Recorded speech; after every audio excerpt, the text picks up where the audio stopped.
Welcome, everyone, to Paddling Pool 315. We are starting this off with Get Warmer versus Rebel Hearts. We'll be getting into this quickly, but just before that, hello, it is I, Zari, joined by the lovely, the amazing Zazu in your pants. Yes, I'm also here, and thank you for all that high praise there, Zari. I will take it.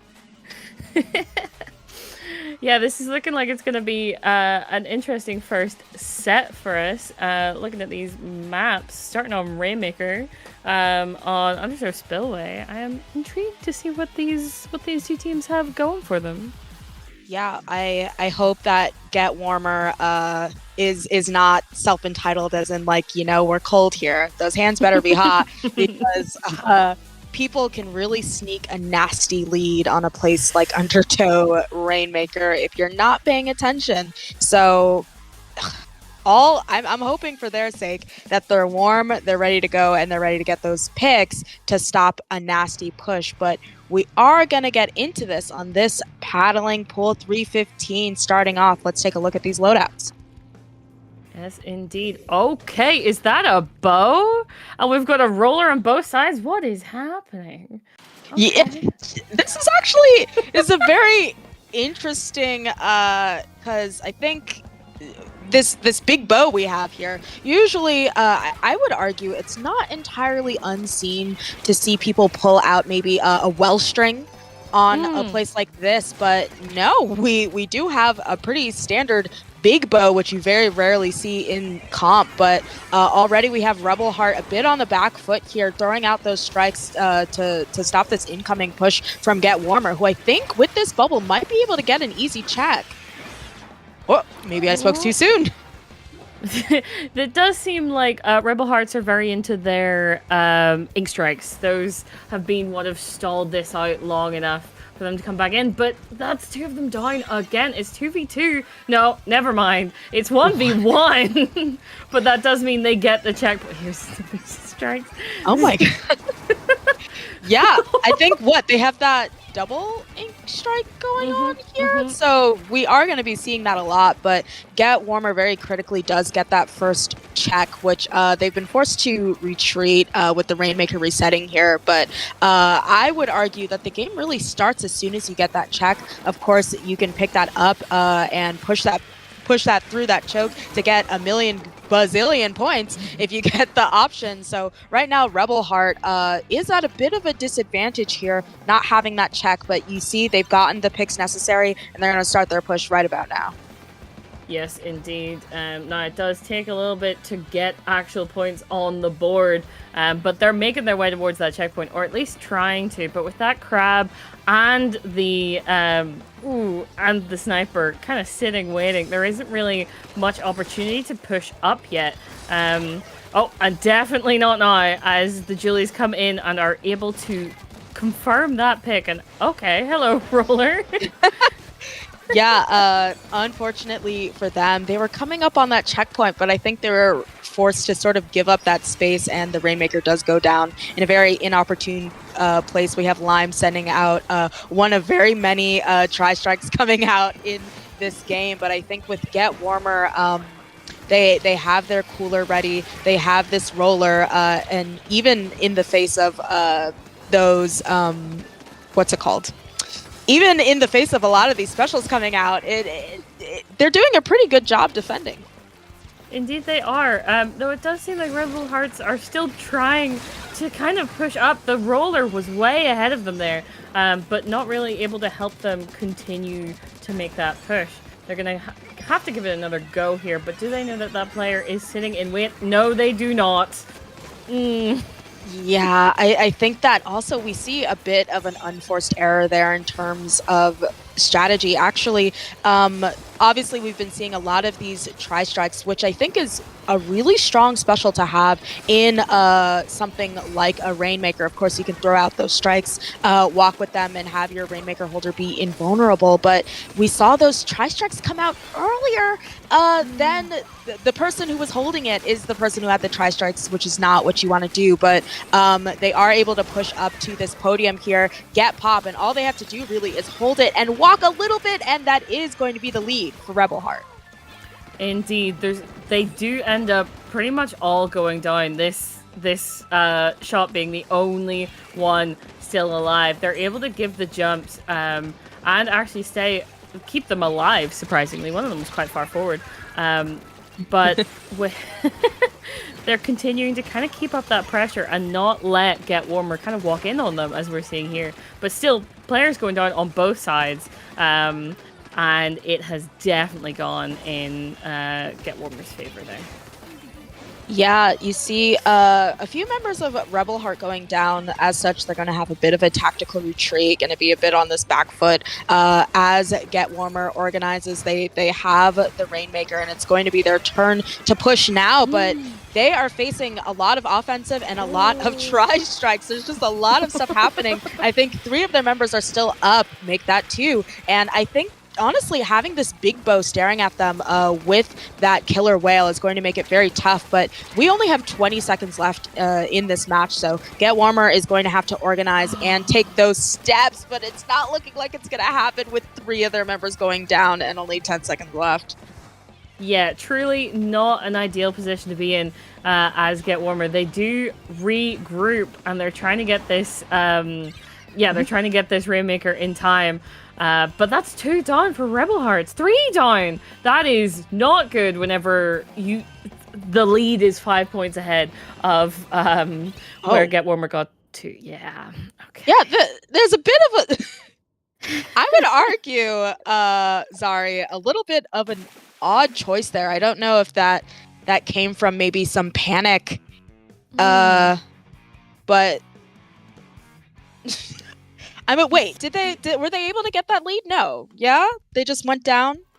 Yeah, I think it's because you can just like kind of push that because of how far forward the other checkpoint is. Oh no, you don't even have to get up the okay. You don't even have to get up the ramp to get to 54, right? So 54 is a lead that you can kind of defend on the left, but on the right, if there isn't people ahead, then you're just kind of like they can just walk it in, which is exactly what Get Warmer did. I was just unfortunate for Rebel Hearts though, because it was just because they went down right at the wrong moment. Like they just needed to get kind of close to the ramp. Yeah, you see there on the replay there, that's on me. I got a little bit confused. There is a lost the lead message that comes up at the exact time that the member of Get Warmer holding the Rainmaker goes down. So I thought it was like a kill message, and I was like, wow, we really could have gotten that lead, but they did get the lead, and that's why I was just like, oh gosh, that's a terrible way to lose. To just really run into that and die. To be fair, it is a terrible way to lose for Rebel Heart as well. So it still applies, it's just to the other team. But it is... I will say that was actually very even throughout the game. Because yet again, there was only 5 points in it until the very end, in which there was 1 point in it. And you just kind of have to... it's just hard to defend if you don't get those insane pushes, right? Because that right-hand way is so quick if you get, in essence, a wipe, right? But we are going to be heading to Hagglefish zones, and I'm wondering if we're going to see a switch off of that big bow to a more traditional weapon here on this match point.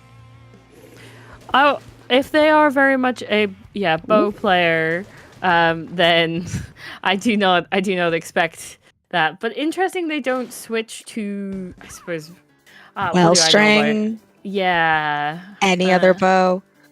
Yeah. it doesn't paint. Like, it doesn't even have a bomb to paint. It just doesn't do that. It's not made for that. But already the roller ends up going down, and there is that flank trying to come in on the left there from Get Warmer. But Rebel Heart kind of are in a not a great spot at the moment. Yeah, but they do have the zone, so not Rebel Heart, Get Warmer rather has the zone, putting Rebel Heart, of course, in that poor space. But Rebel Heart, I'm thinking part of this bow play may be the fact that it has whale. It's especially if the zone is being whaled, it's going to be very difficult to stay in that mid. But so far, Get Warmer having a really commentator's curse. They had a really dominant hold here on this mid, but I think coupled with these whales that are putting a lot of pressure on this mid, finally Rebel Heart is able to sort of set up in mid and make their bid for getting more points on the board.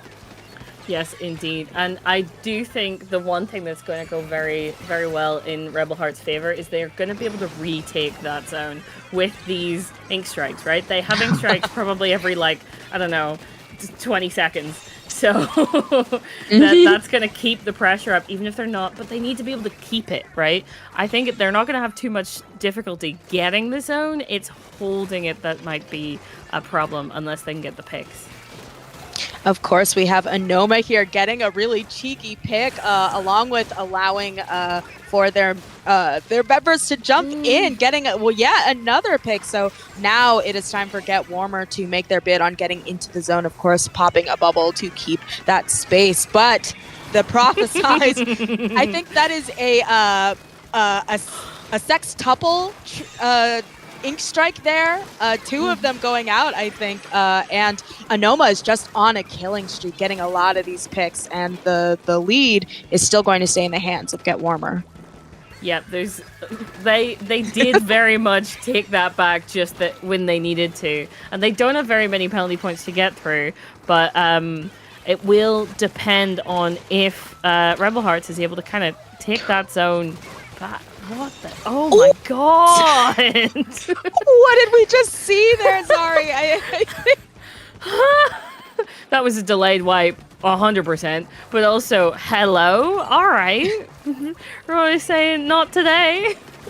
Yeah, a lot of skills there. We've just seen this whole game, Anoma really kind of the MVP there on that V roller, doing a jump out, I guess, like sort of to themselves, it seemed like, and getting those points. However, Rebel Heart is going to have to kick into overdrive if they're going to get to this zone, and they do just that, making sure they put a pretty hefty penalty there on Get Warmer. There still is a player behind them, though, as both of the other players that weren't pushing up do end up going down, and that does mean that they don't have a strong footing to go back to, or to back up to, which gives Get Warmer the ability to kind of continue to just take the zone back. Okay, that was an important pick. Had that Nautilus been able to push up even further, they wouldn't have had access to the zone. So they have to just continue. This is just a messy game. It just feels, this is the definition of everything happens so much. We have those tri-strikes going out. I think this Carvin here kind of being given an inch and taking a mile with this double, but I think Sing going down there right up to the zone, trying to make like a very desperate plea to put this in neutral, because now Rebel Heart has managed to get through all of their penalty points, meaning Get Warmer's really going to have to make a beeline, because it's really easy for these numbers to tick down, and it's just as easy to be locked out in a place like Hagglefish. Oh, absolutely. You do not want the whole team to go down. They're trying to keep this painted, but yet again, they don't have the consistent paint that the Snipe Rider and the Nautilus can output. They just don't have that in the same kind of way, which means that they do end up losing that zone. Players going down on both sides, but in Get Warmer's favor, because they're the ones on the zone. And with, 10 seconds left? I don't know. They need to get this, and they need to get it now. Yeah, and that's going to be particularly difficult with their lack of paint output, but I think if they had those tri-strikes in an opportune position in terms of painting that zone, they may have been able to do it, but it's just not enough. And it's going to end in them losing that game.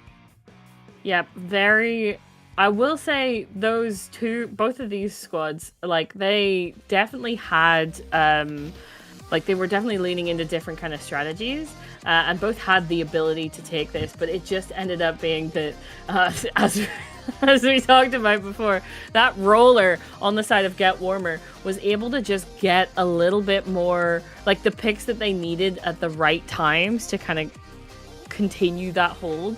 And because like you can definitely do this Here's the with a play. yeah, with a bow, but it is you have to kind of compensate for it to make sure that you get the paint you need and you get that holding power, right? So yeah, unfortunate for Rebel Heart there. They did do very well, but Get Warm were just able to hold it that bit longer. Yeah, I think that's definitely, like you said, very difficult having that bow going up against that paint output. Unfortunately, it's just gonna, put you in an inopportune position, but definitely shout out to Anoma. Those were fantastic roller plays that we got to witness here on Yeah, stream, and quite the killing sprees there. So absolutely incredible to witness. And hopefully we will see them more in the tournament as we continue. But for now, we're going to go to a short break as we set up for round 2. So see you guys shortly. Thank you. 。 . 。 . 。 . 。 . 。 . 。 。 . 。 。 . 。 。 . 。 。 。 。 。 。 。 。 。 。 。 。 。 。 。 。 。 。 。 。 。 。 。 。 。 。 。 。 。 。 。 。 yeah, I think that's definitely like you said, very difficult having that bow going up against that paint output. Unfortunately, it's just gonna, put you in an inopportune position, but definitely shout out to Anoma. Those were fantastic roller plays that we got to witness here on stream, and quite the killing sprees there. So.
Hello and welcome back to Paddling Pool 315.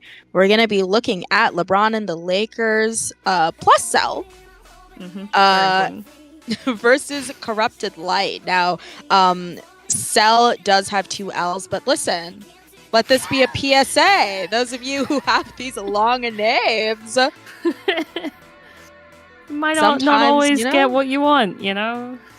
yeah, take it from me. My legal name is very long. You should see my credit card. Sometimes they just cut it off. They're like, this is too much. So Get a shorter name, we're not printing it. yeah, it's very listen. So LeBron and the Lakers plus Sal. You know, this is your PSA that sometimes your name is long, but sometimes you gotta cut something. But I guess it's very important that Cell, I believe from Dragon Ball Z, also on the team. Oh. So you know, and then we have Corrupted Light here.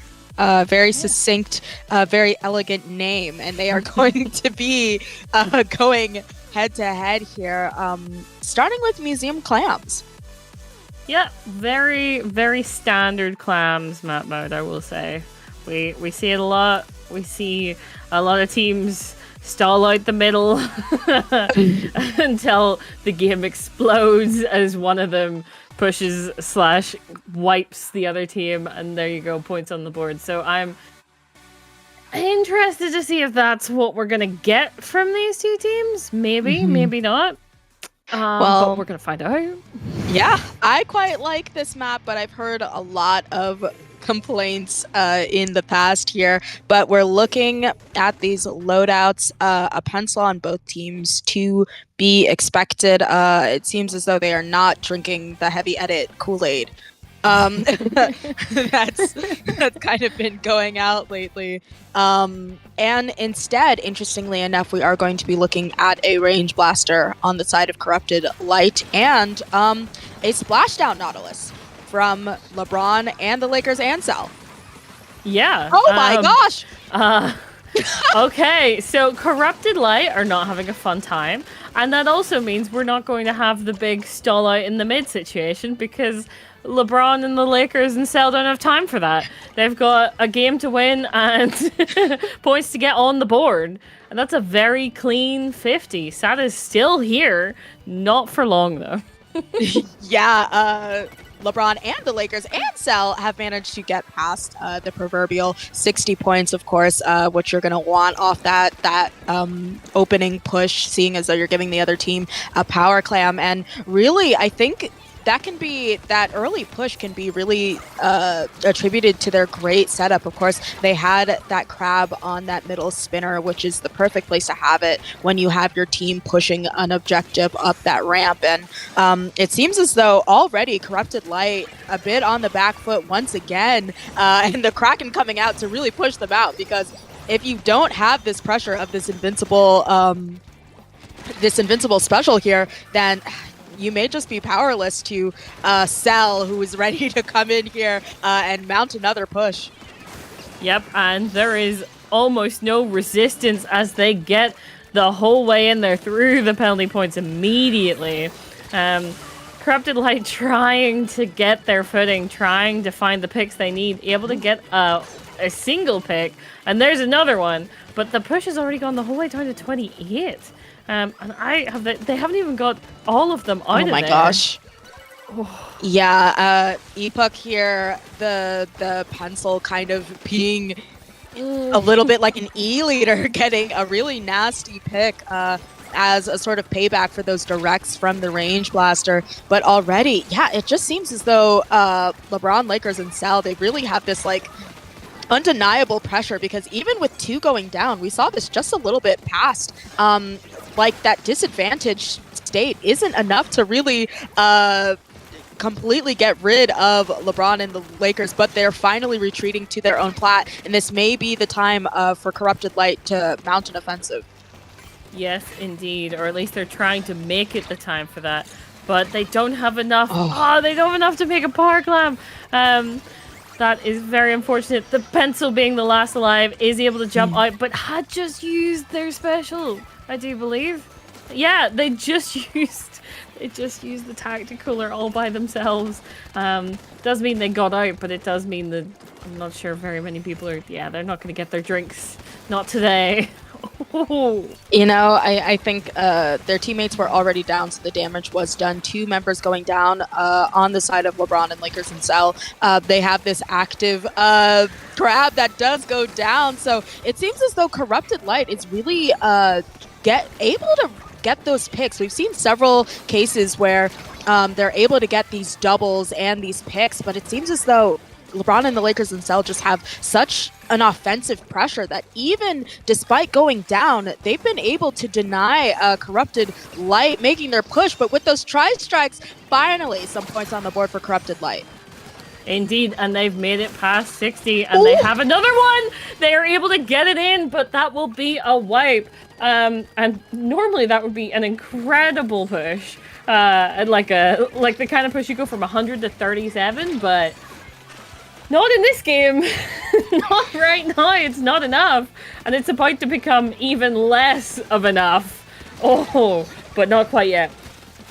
Yeah, 2 members going down on Corrupted Light, so they're going to have to really regroup very quickly and stop this push. The barrier is broken and clams are going in. LeBron and the Lakers and Cell already down to 13, and unfortunately, here comes another ball and the end of the game. That is going to be a feather in the cap for LeBron and the Lakers. And Cell, after, despite those 37, getting down to 37, quite the dominant game from this team. Yeah, they just needed this situation that pretty much Corrupted Light gave them. They got when Corrupted Light got that incredible push, they wiped for it. So that is exactly what LeBron and the Lakers and the Cells needed to be able to get such a dominant push in to finish off what they started earlier, right? They needed to get like a wipe to grab everything and go. And they did not waste it. Yeah, you see, honestly, this was quite a strong push from Corrupted Light. Of course, they all going down, but it seemed as though it was definitely worth it because I think they were able to get 3 power clams in there. They had this very offensive crab, but yeah, with LeBron and the Lakers and Cell, they're just... It felt like even when they were at disadvantage state, when there were 2 members down, they were still trying to push with just those 2 members. So they are certainly not pulling punches, and Corrupted Light is going to have to figure out what it is about their comp or their playstyle that can stop this, one would argue, the perfect being, and Cell, and the Lakers. Yeah, and they do not have very much time to figure that out, as we are going to shortly be going into this Scorch Gorge Rainmaker game. Like, this is after such a Rainmaker could be so kind of swingy, right? And especially with this, you can get those kind of like if you get wiped, you're kind of screwed. Oh, yes. Oh, yes. Even worse, though, we saw that wipe at the end make it so that LeBron and the Lakers and Cell were able to kind of counter push really, really quickly and finish off the game there. But, like, in Rainmaker, in a place like Scorch Gorge, like... if your team wipes, it's so easy for the other team to get like a lot of points, a lot of value off of you being sent back to your spawn because of how large it is. So we are at match point. And I think that with the chokes we have here, you are very much so rewarded with aggression. We see a change here on Team Corrupted Light, I think. To this S-Blast instead of that Range Blaster. So we're going to be seeing that that Booyah Bomb, which may be tantamount for them taking space and pushing the ever aggressive and sometimes overextending LeBron, the Lakers, and Cell. Indeed, but that is 2 down on the side of Corrupted Light, making it that much easier for them to push up and try to get control of the Rainmaker. But as I say that, 2 players do go down, 3 players on the side of LeBron, the Lakers, and Cell. That will mean that switches almost immediately. There goes EPAC as well, and means that they have been denied the check. That's what they have been. I think at the last second, like I said, honestly, LeBron and the Lakers and Sal, they're kind of like, it reminds me, you know, when they say like a wounded dog will just like fight hard. You can have one member up and they will still keep fighting to just deny you the space, but they're not able to deny them the check, as already Corrupted Light has that check, 2 members down, but it seems as though they're taking a bit of pages out of their book, because they do retreat, but not without still putting pressure on LeBron, the Lakers themselves, despite being disadvantaged. Mm-hmm. One down on both sides here. They need to get the Rainmaker if they want to push up really any further and make progress. But they haven't really... Does anybody There we go. Yeah, I was like, what are we... Guys, they were trying to get the special. Yeah. The Rainmaker, guys. The Rainmaker. It's the point of the game mode. But, one could argue the entire objective of the game. But they are able to get a healthy amount of points on that push. 3 members going down into a wipe. So now is going to be the time for LeBron, the Lakers, and Cell. Already we have Zeke pushing up essentially to their core area, and they're able to get a check practically for free off of that wipe. Yep, yeah, that is what I was worried about earlier. It's very much this one in particular. Scorch can be so incredibly snowbally if you get it just right. Oh, no one ends up going down to that, and there's the reset, which should mean that they should finally be able to play for neutral a little bit, but maybe not.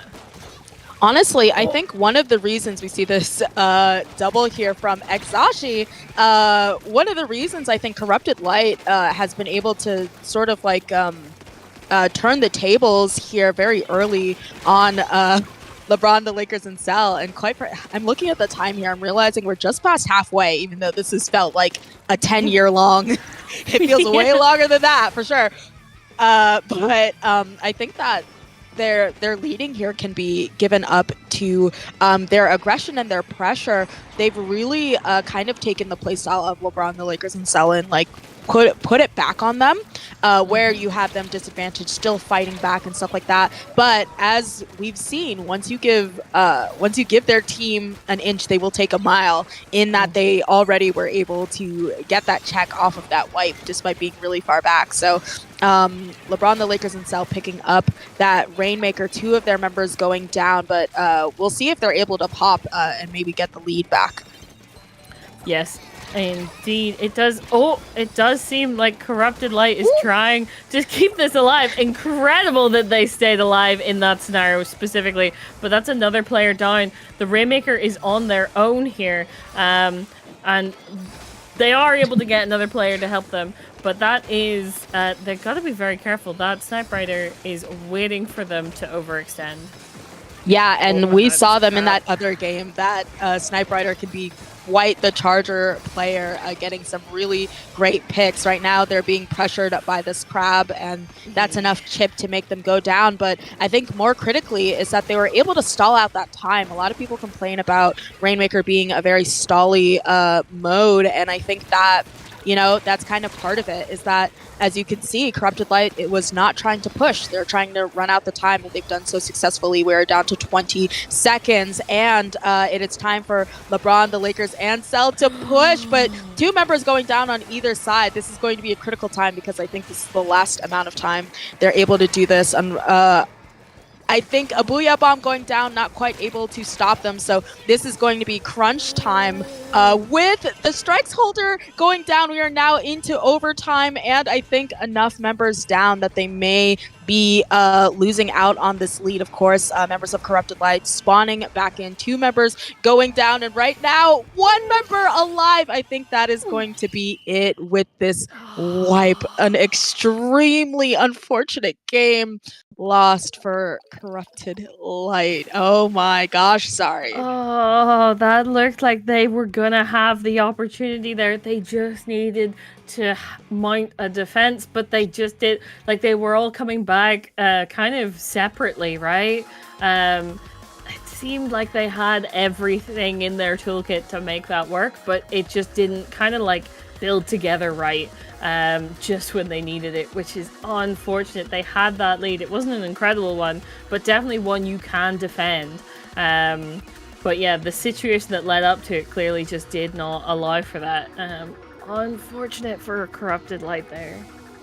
Yeah, really saw the win really slip out of their fingers after a really masterfully played game. I feel like they really took the notes from their first game and understood what their win condition was. But unfortunately, I think their actual win condition was making sure that they had the Rainmaker, not just because obviously that would end the game, but I think that LeBron, the Lakers, and Cell, they've shown they have just like when they're the ones attacking, they have an undeniable pressure that makes them an absolute wall. So you have to make it so that they cannot push at all. In the first place, you see here at the end that wipe that was able to give them the game. And I can say from experience that defending on Scorched Gorge can be so harsh. It's very easy to panic and to really throw yourselves at the enemy to try and get them down. I think that's what happened here, and that's what cost Corrupted Light the game. Yep, yes indeed. And also even just specifically the strikes could have stalled if that bucket had have been just that little bit further back, right? They could have given Corrupted Light that space to kind of mount the defense a bit more consistently than they had the time or space to do. So yeah, very well played to them. They almost pushed it to a game 3. But it was just not meant to be.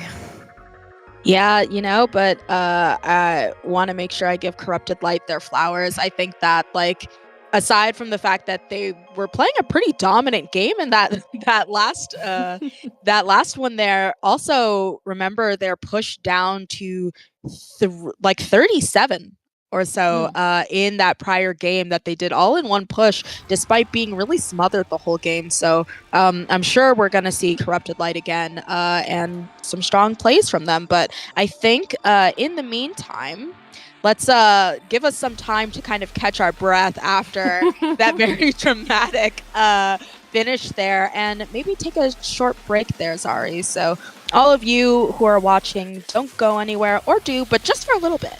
And come back because we'll be back with you with more Paddling Pool 315.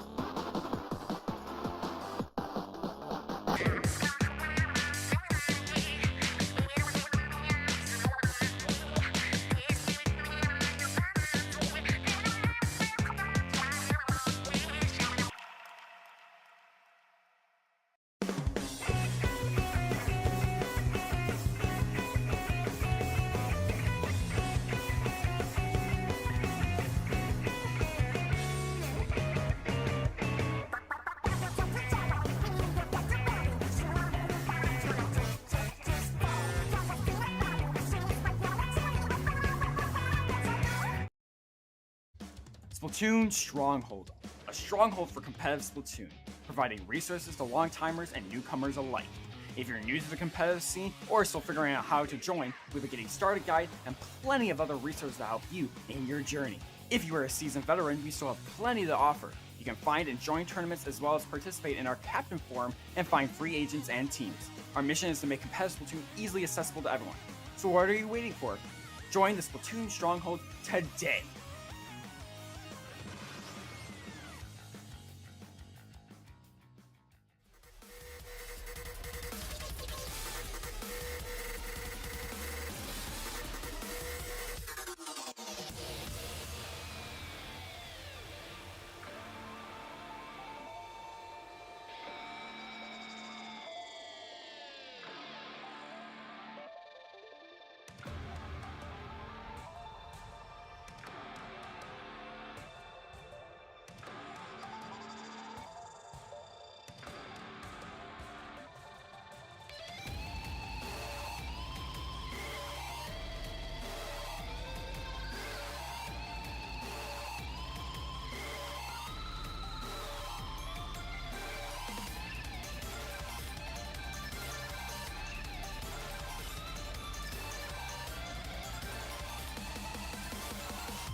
Welcome back, everyone. We are into the quarterfinals now with top 8 with 8 dots. I'm not doing all those. Versus Great King of Evil, Ganondorf. All right, we've got some names. We've got some names here, but we've also got best of 5, which is always good. Listen, I gotta respect it calling your shot like this. Top 8 ellipses, which shout out to Zari for counting those. I certainly did not. But we're starting off the top with Rainmaker Museum, of course, here very famous for that stall point. So it's going to be interesting to see what we get from both of these teams. We see here on the loadout, I think Carbon and Gal as well. So I'm interested to see how those do here. Yeah, important to note, even though they look a little bit different, the rest of the team comp, the other 3 weapons on each of these teams are the exact same. Like they have the different colored bucket, but it's still the same bucket, I'm pretty sure. So yeah, it's the same comp except for a Carbon and a 96. And at the moment, seems like top 8 is gonna get a push of their own going after Ganondorf got one first, and that'll be lead. Yeah, that's already a very early lead, less than a minute in, so definitely a lot of offensive pressure here, but we see that top 8 is hoping to keep it going. Not gonna happen. The Rainmaker does go down here, and I think that Great King of Evil, Ganondorf, has done a really good job of shutting down this push and making sure that they could reorganize, but maybe not, honestly, just something. This push, top 8 has just like kept coming back. We see several of their members going down, but it just seems as though like they're able to perpetuate this like really long push. So down to 55, but with them still in the plat, this push may not be completely dead. Ooh, yeah, I don't think this is completely dead going at what is still ongoing, but are they going to be able to do much with the Rainmaker? They still need to actually push further up with it. Like 55 is not a lead to really. Oh, you've got 54 now. It makes all the difference. No. Good point. Good point. Yeah, it's not an incredible lead. Though now it's opening up a little bit more, only for them to get domed by a bomb. R.I.P. to top 8. I think that this is definitely a testament to Team Ganondorf having a really strong, just defensive wall up, because you see top 8, yeah, they took a while to get those points and walk, but it was just because Team Ganondorf just kept coming back. Like, even though we're saying that top 8 was like keeping that space a lot and that they weren't being pushed off of the plat, what were they really pushing into? Because they have this pencil trying to check them. They have the possibility of a Kraken being popped on them, and just a lot of defensive pressure. So it's kind of like a, what is it? Immovable object versus Unstoppable force. Because you see they're down to 40, and even that is not a healthy lead, especially not on a place like Rainmaker. So we are past the halfway point here, taking down from 2 minutes, but still, top 8 has had no choice but to stall and wait for an opening to get more points. Yeah, indeed. It does just seem like regardless of what they're kind of throwing at them, they can't get past like the spinner. Not with any real consistency here. And there's always another special. Okay, Rainmaker. Like, no, I can run. Surely that's the end of this push, guys. Surely this goes back to mid.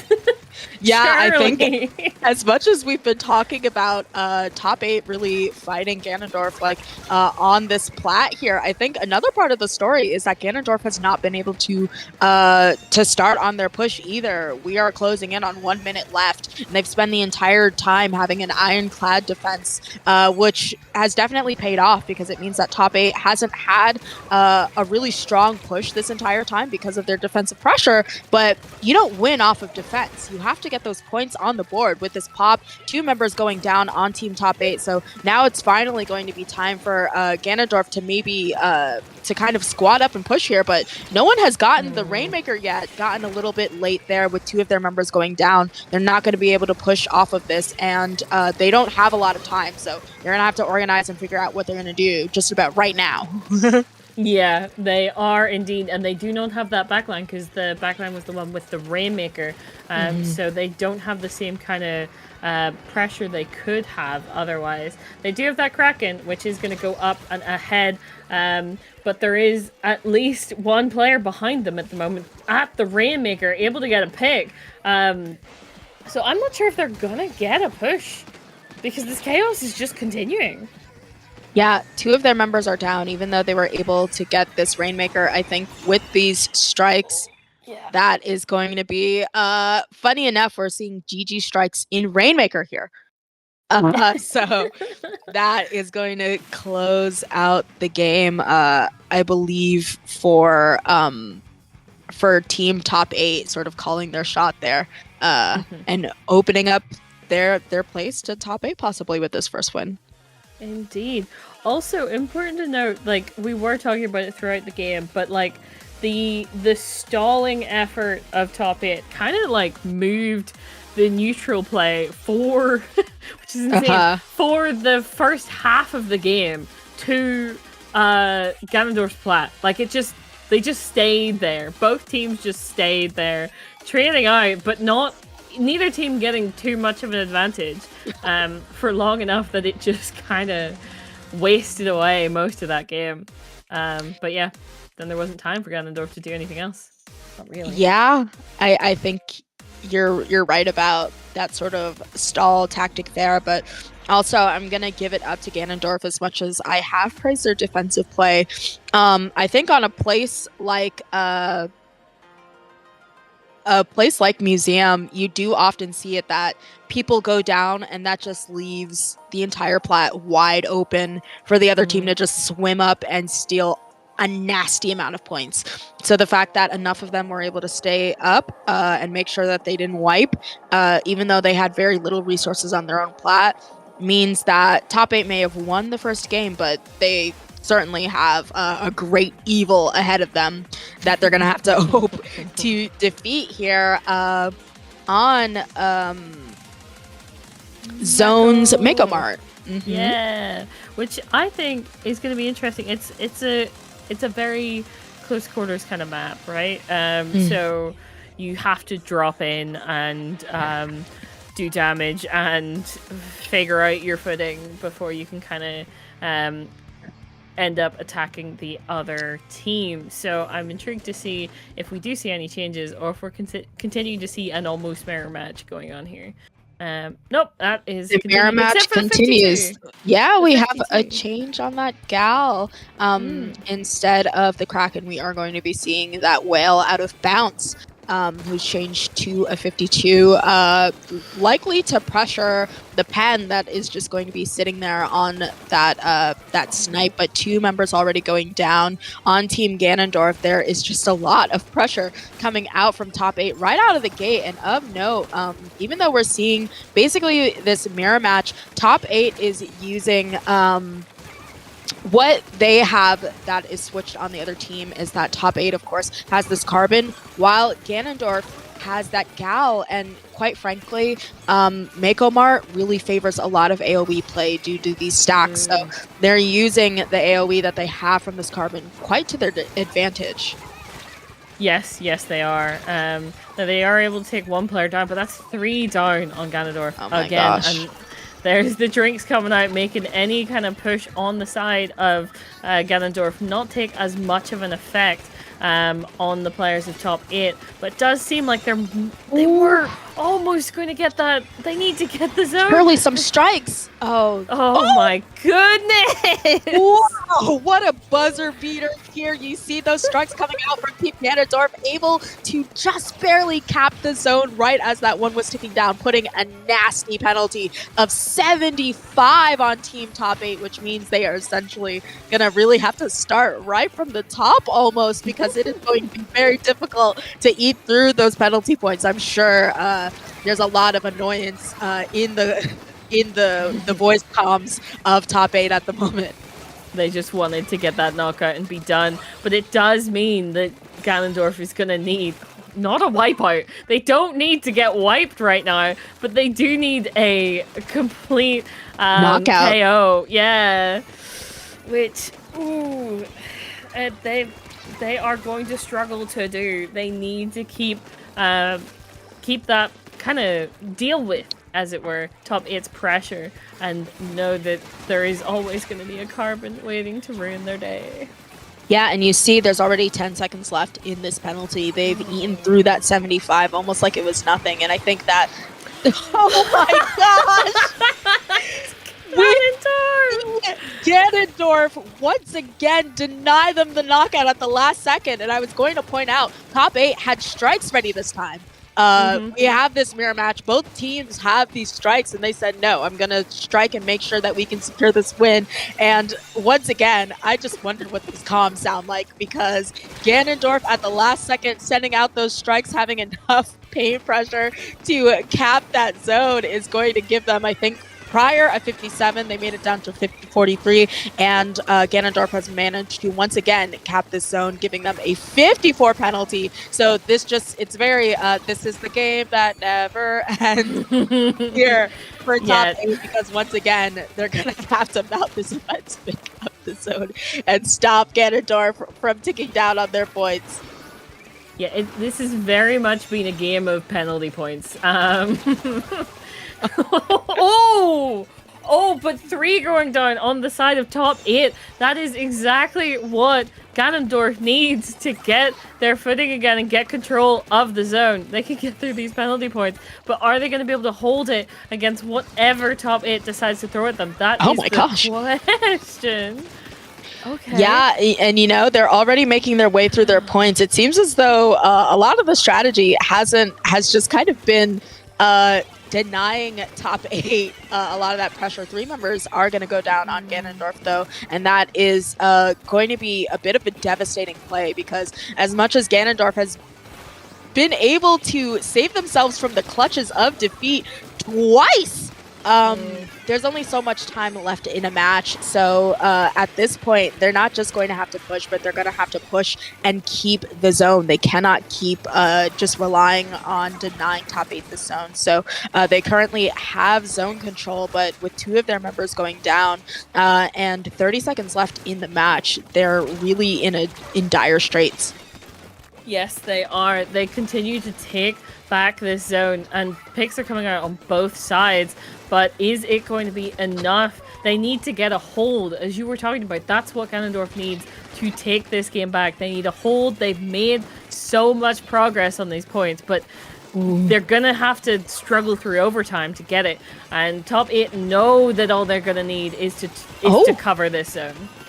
Yeah, I think I heard strikes go out. I think those strikes may have been from Ganondorf, because I know strikes were online, for top 8. And I think with that painting pressure, they know that their win con is just to get that zone. And that's not going to be very difficult when they have all those means of painting the zone. So despite being playing way longer of a game than I'm sure they anticipated, being denied that knockout twice, and also...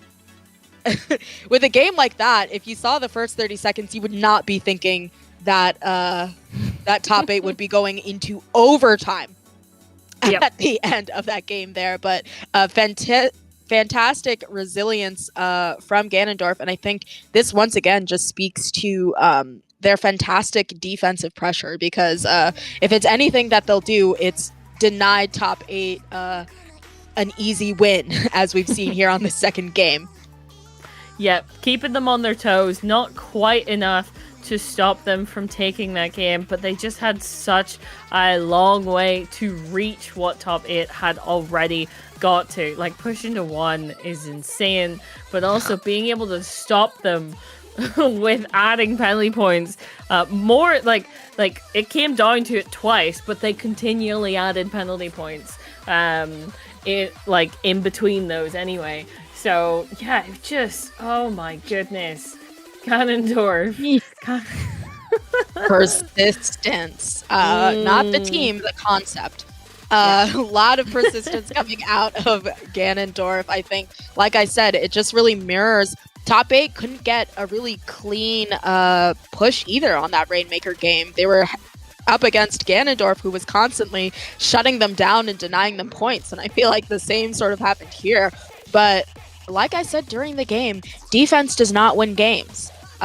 It doesn't matter how strong your defense is. If your offense is unable to get you the points you need on the board by the time time is called or to get that knockout, you're going to lose this game. So maybe Ganondorf, recognizing that they have the defensive power to make sure that they can deny top 8 points, they now have to turn their heads towards how they're going to get their own points on the board here on Clam's Umami. Indeed. This is very much the kind of situation that they have to get. You will want to get many pushes as opposed to just one big one, just to kind of keep up that pressure. Because the more pushes you get, the less pushes the enemy team has the possibility of getting, right? So that's a different... Okay. Yeah, both these teams definitely going to have to keep their eye on the Clam economy, but we are keeping our eyes on T, who has switched over to Heavy Edit in place of that pencil. So we're going to be looking at a little bit less of a mirror match because, of course, Ganondorf does have that sort of range advantage. Still opting to use this pencil. I think other than that, we are not seeing any switches. That 52 is still online. Yep, they have continued to keep it along with the carbon on the side of top 8. But this does look like it's going to go in the favor of Ganondorf for the moment. But with a pick like that and another one happening on the other side there, it switches so incredibly fluidly. And now Ganondorf stuck in their base right now. Not a good position. Yeah, I think interestingly enough, we've seen magnificent defense from Ganondorf and really strong offense from top 8, and I feel like that can kind of be seen in their backline choices here. I think Pencil is really strong on that defense. Of course, it's going to make it very difficult for this Heavy Edit to move in there because they will be checked by that Pencil. But Heavy Edit definitely better on the offensive and getting on that rep and mowing people down. And you see top 8 has used that to their advantage. They are already down to 56, past that 60 point mark. And right now, they have the Clam economy, they have the space, and Ganondorf is going to have a really hard time setting up, especially up against these strikes coming out from Alwo. So already down to 32. 2 members going down on top 8. Maybe Ganondorf able to reset the situation and figure out how they're going to get in a push in their own because they stopped the knockout. But like we've seen in the other games, stopping the other team is just not enough. Yeah, you need to get them out of there and stop them from causing more chaos like Gaku is right now. That did look like it was going to switch in the way of Ganondorf, but that has very, very quickly switched back to neutral as these teams are getting the clams they need and trying to set up for a push. But they both need a couple of picks to kind of make that a reality.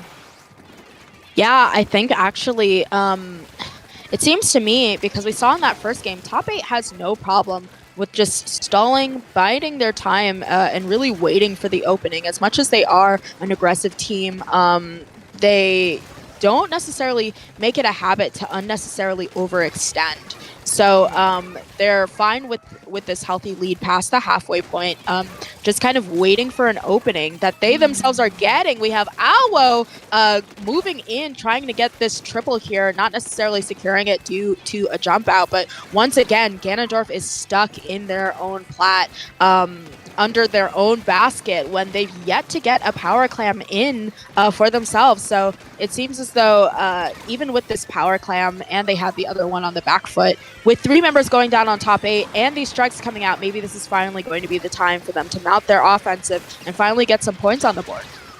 Ooh, They do get points, but they don't get more than a Power Clam just yet. They just are not all there and ready to kind of capitalize on that. So not great when it comes to a push and a response push, because you've just given you've just given top 8 Power Clam in response. So really not what they were setting up for. And as we come towards this last minute, they need to get back into that advantageous position again. Yeah, I think that with two members going down on top 8, I think they're largely unconcerned with that due to their healthy lead. As much as I would usually advise against giving the other team a Power Clam, I think clam economy is not the issue here. You see the power, like, as I say that, just proving my point. They had the Power Clam and they said, I don't need that. They threw it out off the cliff. I'm assuming maybe to make their positioning a little bit better. And very unfortunate, not only this clam going down, but the clam holders going down, which is absolutely imperative. I think those are going to expire, which is going to give the fantastic clam economy on the side of Ganondorf, which they were really going to need for this leave, outside of their hands. Yep. Yes, indeed. And Geku continuing to go on the prowl here, looking for player after player. There just is not anything that Ganondorf can do about that. Yeah, I think this is quite a solid bow on the games, the 3-0 we're seeing here, because this is very much so kind of a lot of the same we'd been seeing between these two teams. Just one team not necessarily getting a free cakewalk into the basket, into objective, and also being denied, I think, the knockout in all 3 of them. So you're looking at this 3-0 and you're thinking, oh, well, that's a very dominant win on paper, but you've seen that they were, despite being a very strong team, not allowed to get that knockout. So really strong defense, but I'll say it for the last time, defense does not win games, and that's going to be a win on the set for top 8. Yep. Yes, and a nicely placed win there. So that is going to mean that Ganondorf goes down to the losers bracket. Can I just say, the whole way through that set, I found it just made me think that just calling the team Ganondorf made me think that it was just Ganondorf sitting there 1v4ing and it was yeah. With a pro controller. Yeah, sitting on his sofa being like, oh yes, god damn it, they won't let me push. The evil has been defeated, but only for now. If you've played Legend of Zelda, it's not like Ganondorf gets defeated and then just never comes back for another game. So we will have our eyes on Great King of Evil, Ganondorf, in the losers bracket. And in the meantime, while we wait for that, I think we'll be taking a short break before we get into the next part of the bracket, into semis. So semis. Looking forward to it. But yes, short break first. We'll see you guys soon.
Hello and welcome back after that extended break to Paddling Pool 315.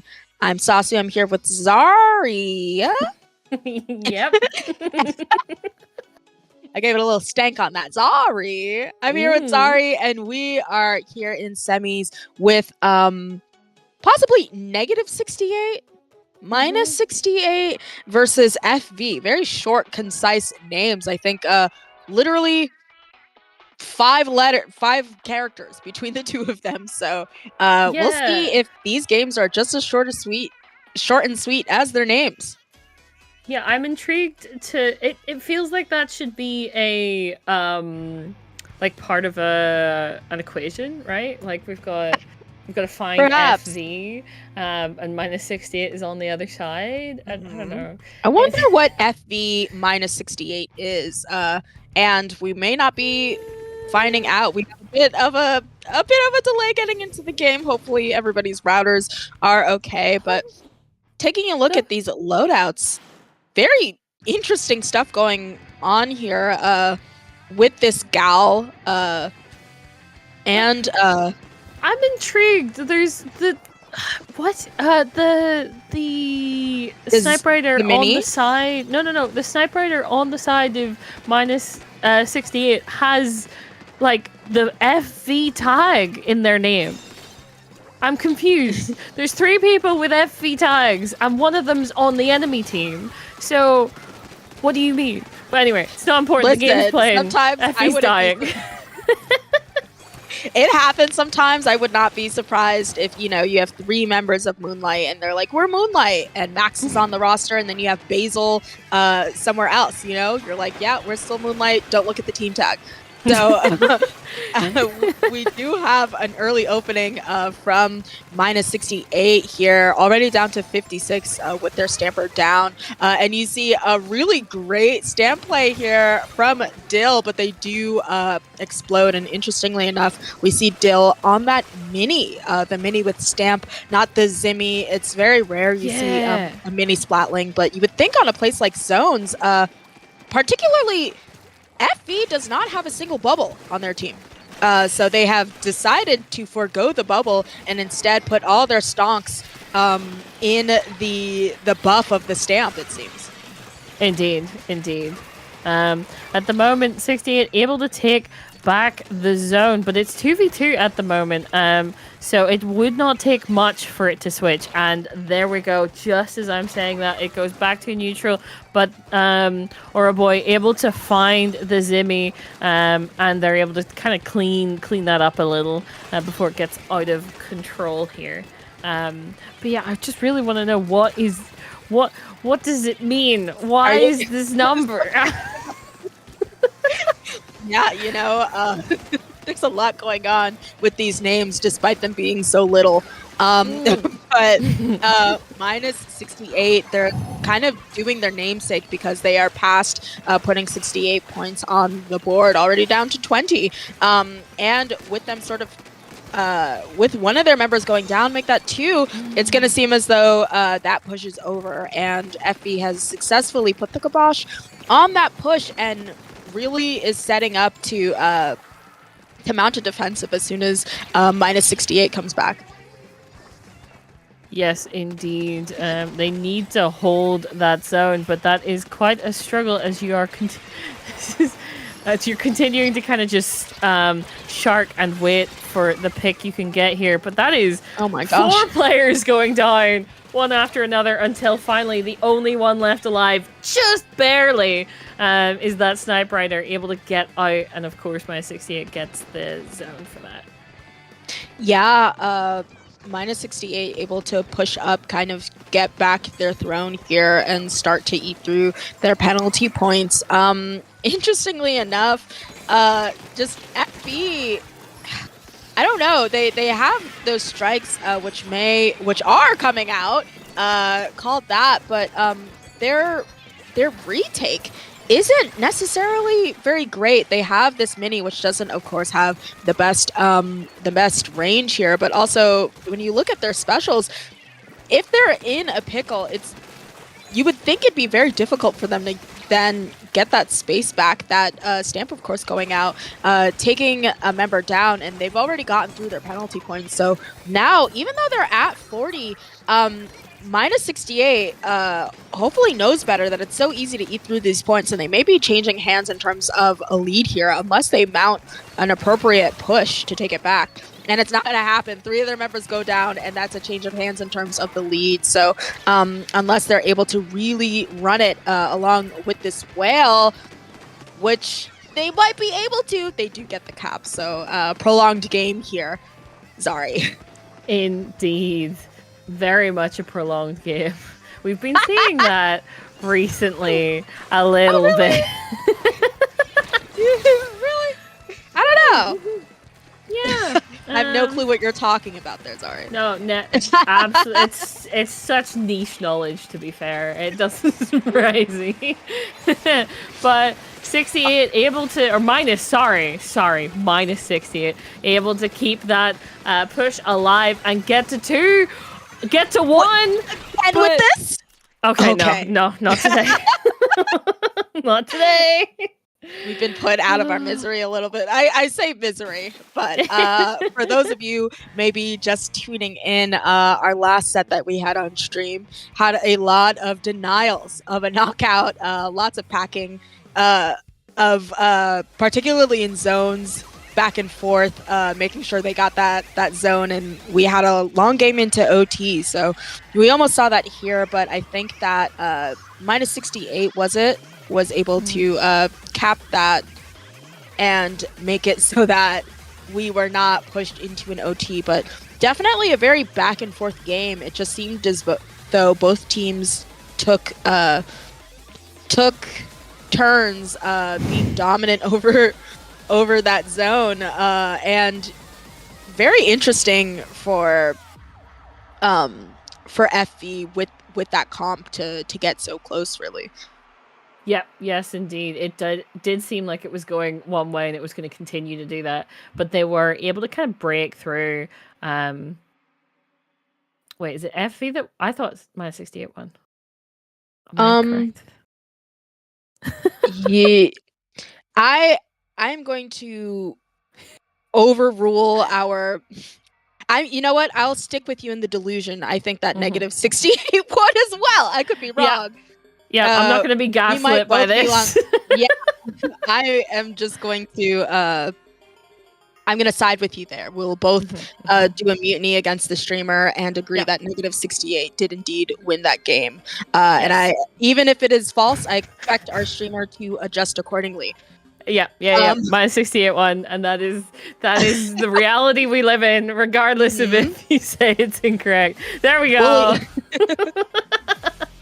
Oh my god! Don't bully kids. Bullying doesn't work except for now. But that is correct. Negative 68 did win that game, but we are going to be pushing into Clan Blitz and see if they can secure another game against whoever's router is being a little bit slow there. But looking at these comps, we're seeing a little bit of more traditional picks out of FV. I think we've had that change off of the mini and back to a standard shooter here. We have a splash, and I think on the side of minus 68, which already has 2 members down, a little bit of a slower comp. So we're going to see if that works out for them on a map mode like this. Yeah, yes, indeed. Intrigued to see the wiper as well, because we were seeing those we were seeing the stamps come out on the side of FV last round, but now minus 68 is putting them to good use themselves. But yeah, this has been an explosive beginning to this game, as no one is able to really stay alive for all that long.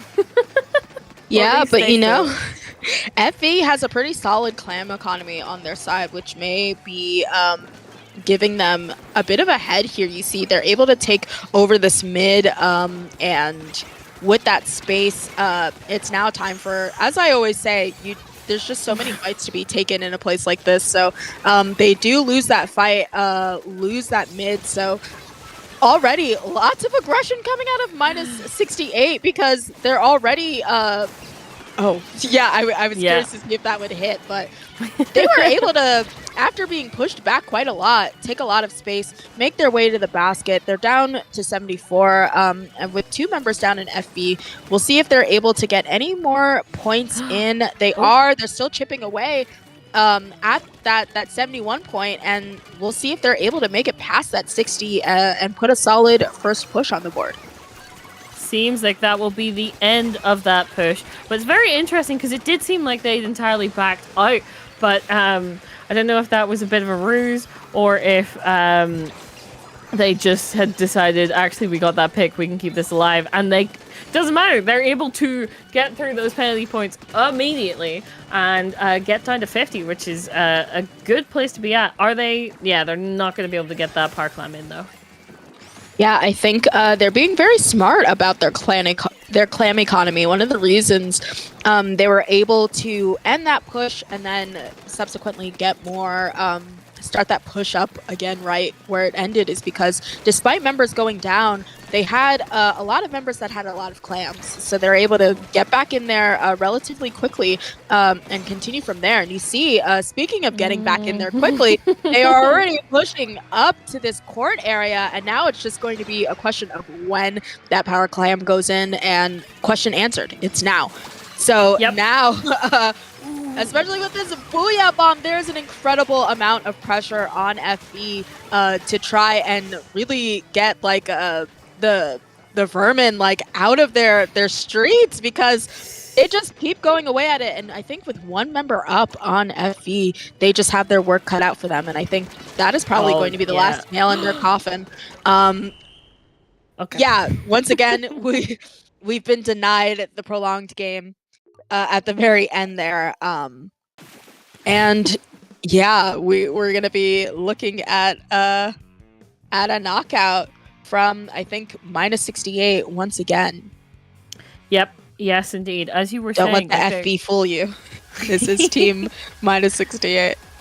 Yeah, they're just in disguise. But yeah, it is intriguing to kind of see this team. Like, there are moments where it seems like it's gonna switch, like one team's gonna, or the other team's gonna get some kind of advantage, but it never actually materializes for them. So we did see them like back out, regroup, go back in, but incredibly quickly, and they just never really kind of had to spend too much time. Like between pushes, between getting the advantage. Like, it just didn't, Effie didn't really have any breathing room, right? Yeah, I think that I don't know. Like, part of it, I would argue, is that we don't often talk about, well, when you talk about Barnacle and Dime, we're going to talk about the lockout factor of it. It's very easy to lock out on a place like that, but usually this doesn't come up in a place like Clams due to how the mode works. But I think that's what happened. They just got locked out. And speaking of locking out, we are headed to Hagglefish Tower, which has been well known to be quite the snowbally map mode. Once you have a team going, especially if they get past that second checkpoint, very hard to stop them. So we see very minimal changes from both teams. Team FV has switched over to off of Splash on to that Squeezer. So minus 68 is going to be contending with the Great Deleter, Azuka. But yes, we are still seeing a triple come out there, and a very wise jump out after seeing a lot of your comrades go down. So right now, minus 68, making this push, and these are just absolute brutal kills, with that stamp being like, there's got to be some aim lock or something, because really, they just had that stamp thrown straight at them, getting a fantastic pick. And despite minus 68 putting a brilliant amount of pressure 3 members total down means that it's going to be FV's time to finally mount this offensive after being brutally beat down for a full minute. Yes, indeed. It almost doesn't feel like it was a minute, but it also feels longer. It seems like that's actually not going to happen, though, as already players in FV are going to have to back out and reconvene, kind of find their footing again, because that did not go to plan. Even though they had the advantage, the player advantage, it wasn't enough. As players just still continue to go down. Minus 68 are pushing towards that first checkpoint. They are almost there, but does FV actually have something to stop them? I don't think so. Yeah, it's not looking like it. 2 members down on FV, kind of showing that off. I don't even know what it necessarily is, if it's just the aggression coming out of minus 68, or if FV is getting a few picks, but it feels as though maybe they're just like not capitalizing off of the advantage that those picks give them, because you see they get a member down, but they're just not able to take that space. Of course, we have the stamp out, unfortunately, misses that critical pick that they needed on that zip, is going to mean that even despite 2 members being down, you see here that minus 68 takes the tower, and the entirety of FV is really pushed into their own court, their own plat. So the offensive continues for minus 68. Yeah, it does seem like it's along the lines of, even though they're getting the picks, they're not taking the space, right? In the same way that it's like less players of minus 68 can take more space than the same amount of FV players. That's kind of what I'm seeing here. Also, they do keep getting some insane doubles that are keeping this continually alive. Yeah, really critical pick there with that Zuka. Honestly, FV having a Zuka on their side, not so far, from what I've seen, able to get that many picks, which I think is going to be a little bit of their win con. The fact that they have this really ranged special that can just delete more than one person. Finally, we're seeing that FV is making their way on their first checkpoint, and the snowball begins, because now it is minus 68 that is on the back foot, and we have a change of hands of leads despite this very brutal beatdown we've seen so far in most of the game.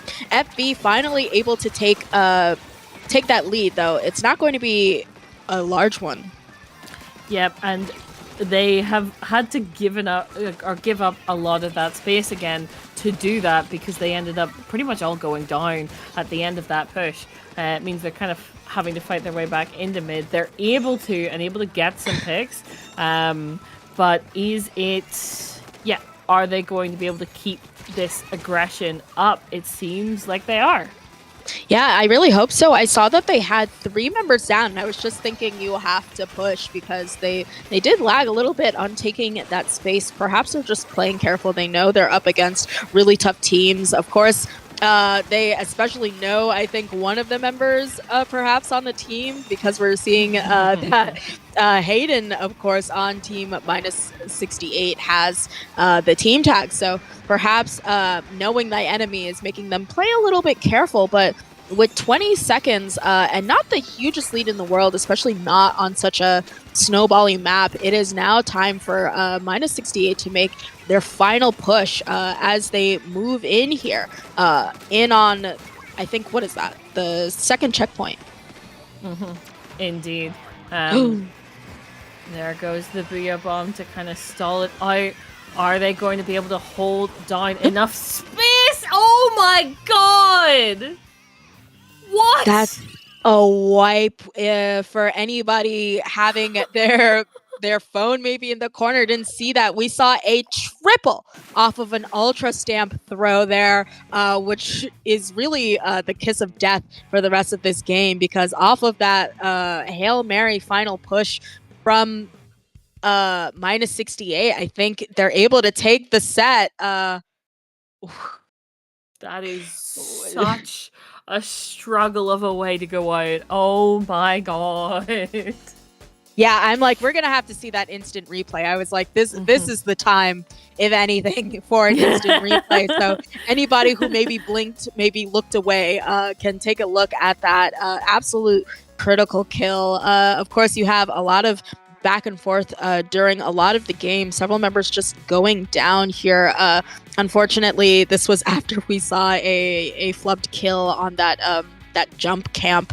So FV definitely on the back foot for a lot of this game, but they were able to get in one really solid push, which is sometimes all you need, particularly on a Hagglefish. On a Hagglefish tower where you can just really eke out quite a lot of points like nothing. But yeah, FV put up a really strong fight, but all it took at the end there in OT, look here, Joe Future getting a triple off of a quad as well. They also finished that last player. They were the person who got the last. I'm sure I can practically hear the ding of the Nintendo Switch saving the last 30 seconds. Because that was quite the quad to remember. Sorry. Oh my god. Truly it was. I'm still reeling from seeing that. I was not expecting that whatsoever. I can't imagine going from, yes, we've won the game, we get to prolong the set, to we got tripled by an Ultra Stamp, and we have now lost the set after a pretty strongly in our favor game the entire time. Wow. It's just, truly could not be more of a struggle for FE. They had brought it back. They had it in the palm of their hand. They just needed a defense, right? That's all they needed. They needed to drop on that tower, wipe them off of it, and end the game there. But you can't do that if you're respawning because you've been hammered. All three of you hammered, and then there's just the other person that's right in the face of that wiper. Just cannot. Even if they had have killed the wiper, like, guess what? The other three are on the tower, and they're looking at you. Oh, that's just so unfortunate. Yeah, I'm really feeling that. Like, I feel like that was me in that moment. Like, I feel the heartbreak of it being me, truly. So, definitely feeling for them, and a game well played. Sometimes it just it just gets you. But Sometimes on that you just note, get deleted. on that simultaneously that sweet and sour note, just as short and sweet as both of these teams' names, I think that is going to be it for you and I, Zari, if I'm not mistaken. Indeed, we are going to be switching out with two different commentators. I'm not going to spoil the surprise, but with that in mind, we should say just before we leave, Sasu, where can the good people find you? The good people are paddling viewers of 315. You can find me at Sasu in your pants on relatively any social media. SASUIN, the letters UR, pants. That's Blue Sky, Instagram, what have you. And more importantly, sorry, where can the people find you? You can find me on Twitter at SPL Zarani, on Blue Sky at Zarani, and on Twitch at Zarani, where we play a lot of different games, not just Splatoon. But yeah, this was so much fun. I always enjoy commentating with you, Sasu. These were some great games. Yeah, great games indeed. So we are going to go to a break, but those of you listening, stay safe in the meantime while we wait for our new commentators, and do not hold hands and get killed by an Ultra Stamp. Don't do it. Don't do it.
Ladies and gentlemen, can I please have your attention?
Who starts?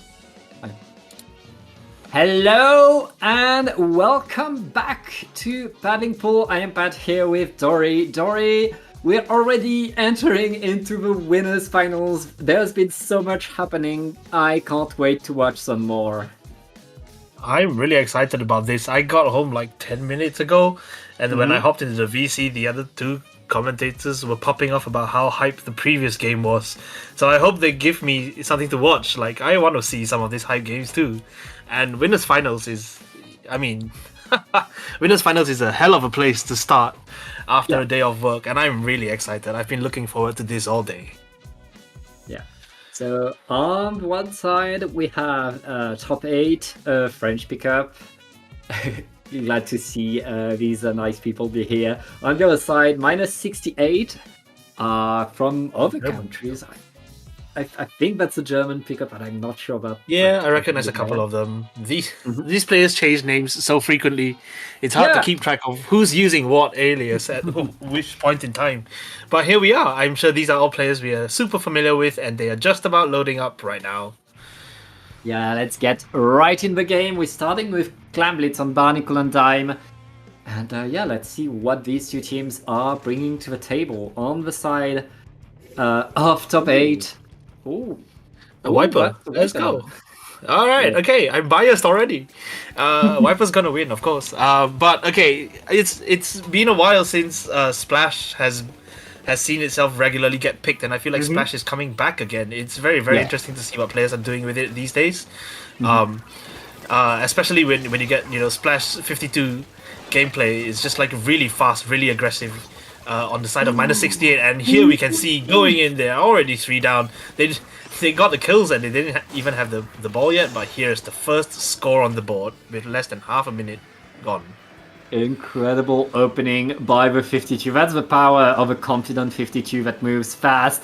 And then there's more splats incoming. Minus 68. Oh man. So powerful right now. Getting so much work done. But here comes the answer by top 8. Top 8!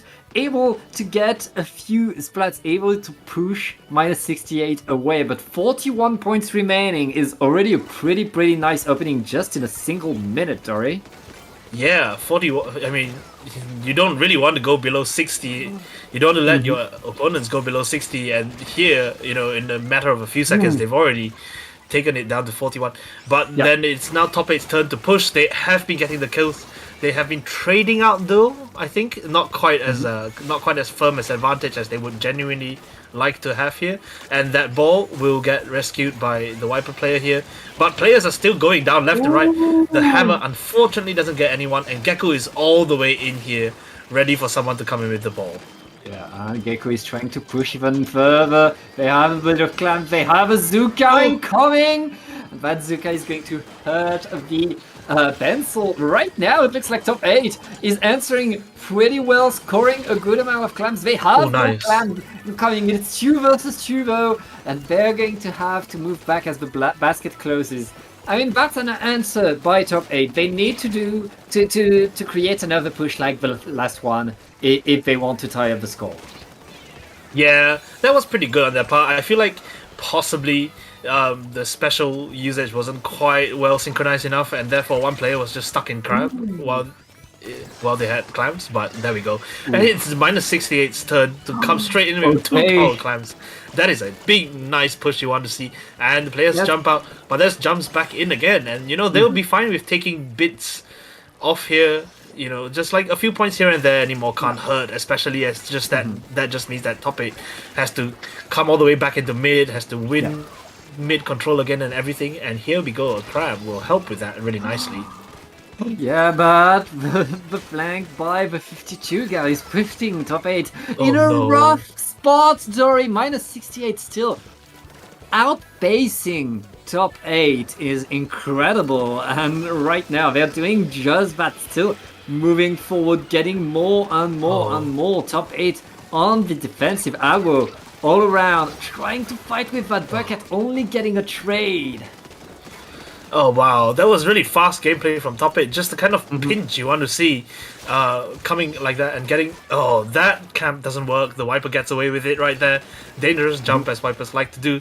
And minus 68 just isn't really letting up. They just seem to be throwing players forward all the time. And this is the one way to run down the clock. There's less than a minute and a half left. Yeah. And, you know, top 8 still has to do something if they really want to win this game. Ooh. They trying to Amazing get in, shot. but getting punished by the blaster. That S-Blast, also a weapon that has been on the rise lately. Very nice jump out, but it is so rough for the French pickup. Yeah, that Trizuka really rescued it, because that could have been another push for minus 68. I mean, they've just not stopped, right? They just keep holding. They just find the W key and go for it, and then players are coming in all over the place. For, you know, as much as we complain about Splatoon 3 not having flanks, somehow top 8 seems to keep getting flanked.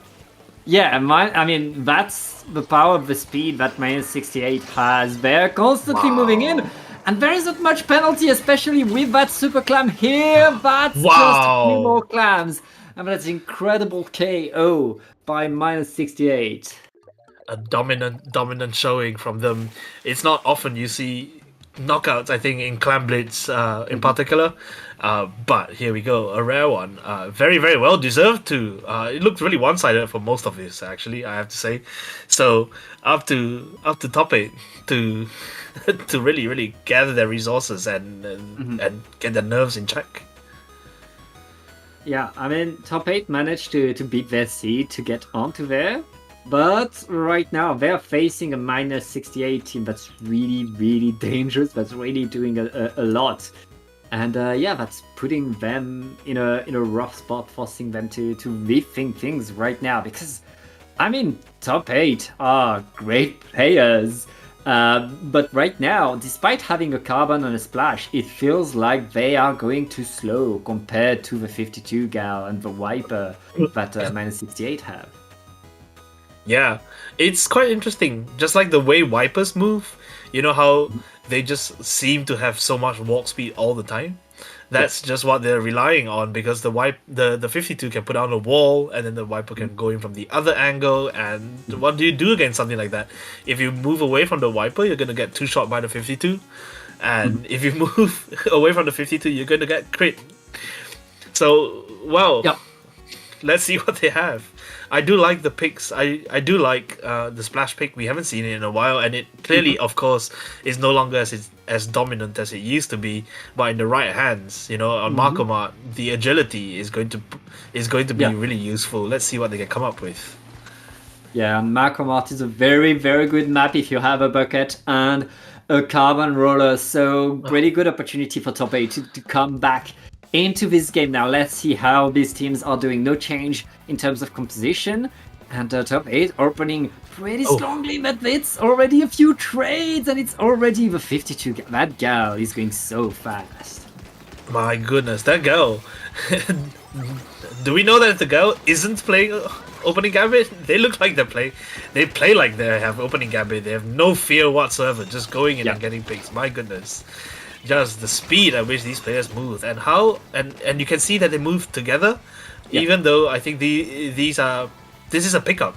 They still play like they are so good at knowing how each other plays. These are clearly players who have faced each other and played with each other for so long. Yeah, a good amount of confidence there. And the tower is going to stay mid for now, as both teams are still fighting for control. Albo is kind of alone for top 8 right now. I'm still dancing on the tower, maintaining a lot of aggro, allowing the rest of top 8 to come back. And right now, minus 68 not managing to do what they did earlier. But I say that. There we go. 3 down. And minus 68 are going to Oh go my goodness. to attack right now. I love that. That's just what Vipers love to do. Pop up with that thing, chuck it in a random direction and see what you get away with. There we go. No one has touched even the first checkpoint in 1.5 minutes of gameplay. There we go. Okay. So this is a really just kind of stally match. But I love that about Makoma. I just love watching these team fight in mid.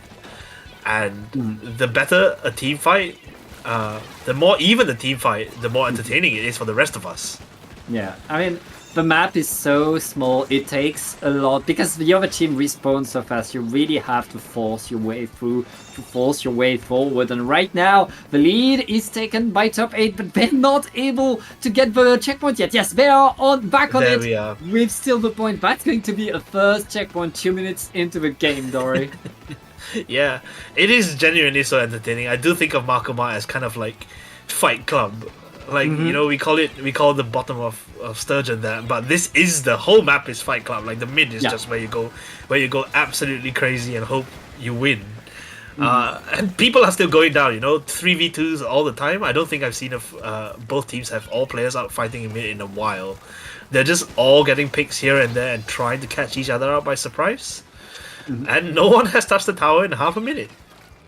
There we go. Yeah, and hits Oh. coming. Geku getting a double right there. That's 3 down onto -68 again. The Gao isolated, able to find one and to Oh get my us. goodness. How? What a comeback by -68. And Yeah. they're on that tower now. They need to get that checkpoint, and everybody from top 8 is already coming back in there. That was a surprise. You'd think that Gekko getting two like that would lead to a push, but they all just went down in succession. And now the checkpoint finally goes to -68, and they take the lead. They are threatening to hit the second checkpoint as everyone collapses on Alvo here. Everyone collapses? Well, everyone's run away off the tower now. Yeah, very nice defense right there. Nice answer by top 8, able to get back onto the map. Can they punish the jumps though? Incredible. Getting blocked by the tower like that. Yeah, I mean, they're coming back so fast with no fear, and it's paying off every single time. Now they're back on the tower. Acer activating that crab tank to push everybody away, and with a few well-placed splat, that's going to be -68 pushback. wow. That's delayed wipe now. Can top 8 get momentum in this last minute to get a comeback? That's wild. You know, when you watch Carbon gameplay from this map, it always feels like Carbon just gets a range boost on this map. Like the angles are all just right, the distances are all just right. And that's a tie. They actually tie the score. And now they're just chucking bodies. They will get lead here because everyone is finally dead. Yeah, with that wipeout, top 8 is on the checkpoint. Should be able to get it, actually. Yes! And -68 That is huge. are still struggling on their side of the map. Geku on fire Oh my is going to lord. be punished. That's 3 down on top 8. Top 8 is forced to move back now with 15 seconds. -68 is going to need a big push, as I expect Arvo to be farming strikes right now. Yes, they just have to pick Here up we these come. players. There we go. The strikes are right there. Gekko is right there. There's no chance. There's no way. Wait. What? No way. No way. They're still here. They're still here. The wall And stopped the booyah, one of the but- strikes, but it's not even. It's not enough. That's wild. Wow, the Booyah just took the player off the tower, and there was enough awareness that you didn't have to kill the player, you just had to jump on the tower, and that ties the series up at 1-1. A really good way of showing that they're still in the game. Yeah.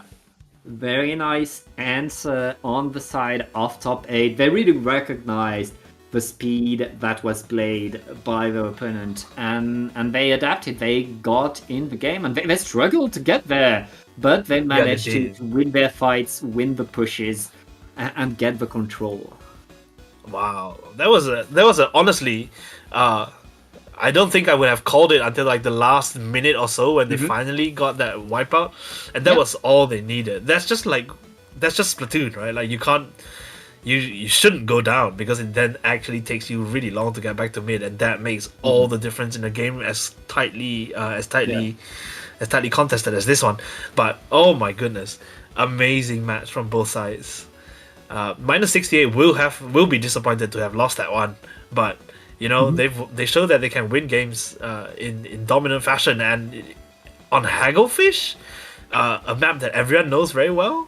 I think that's going to be interesting. Yeah, it's certainly not over now. We go to the classic zones map. A flatter map, which -68 has to be happy with. No, not as much danger from the carbon on here.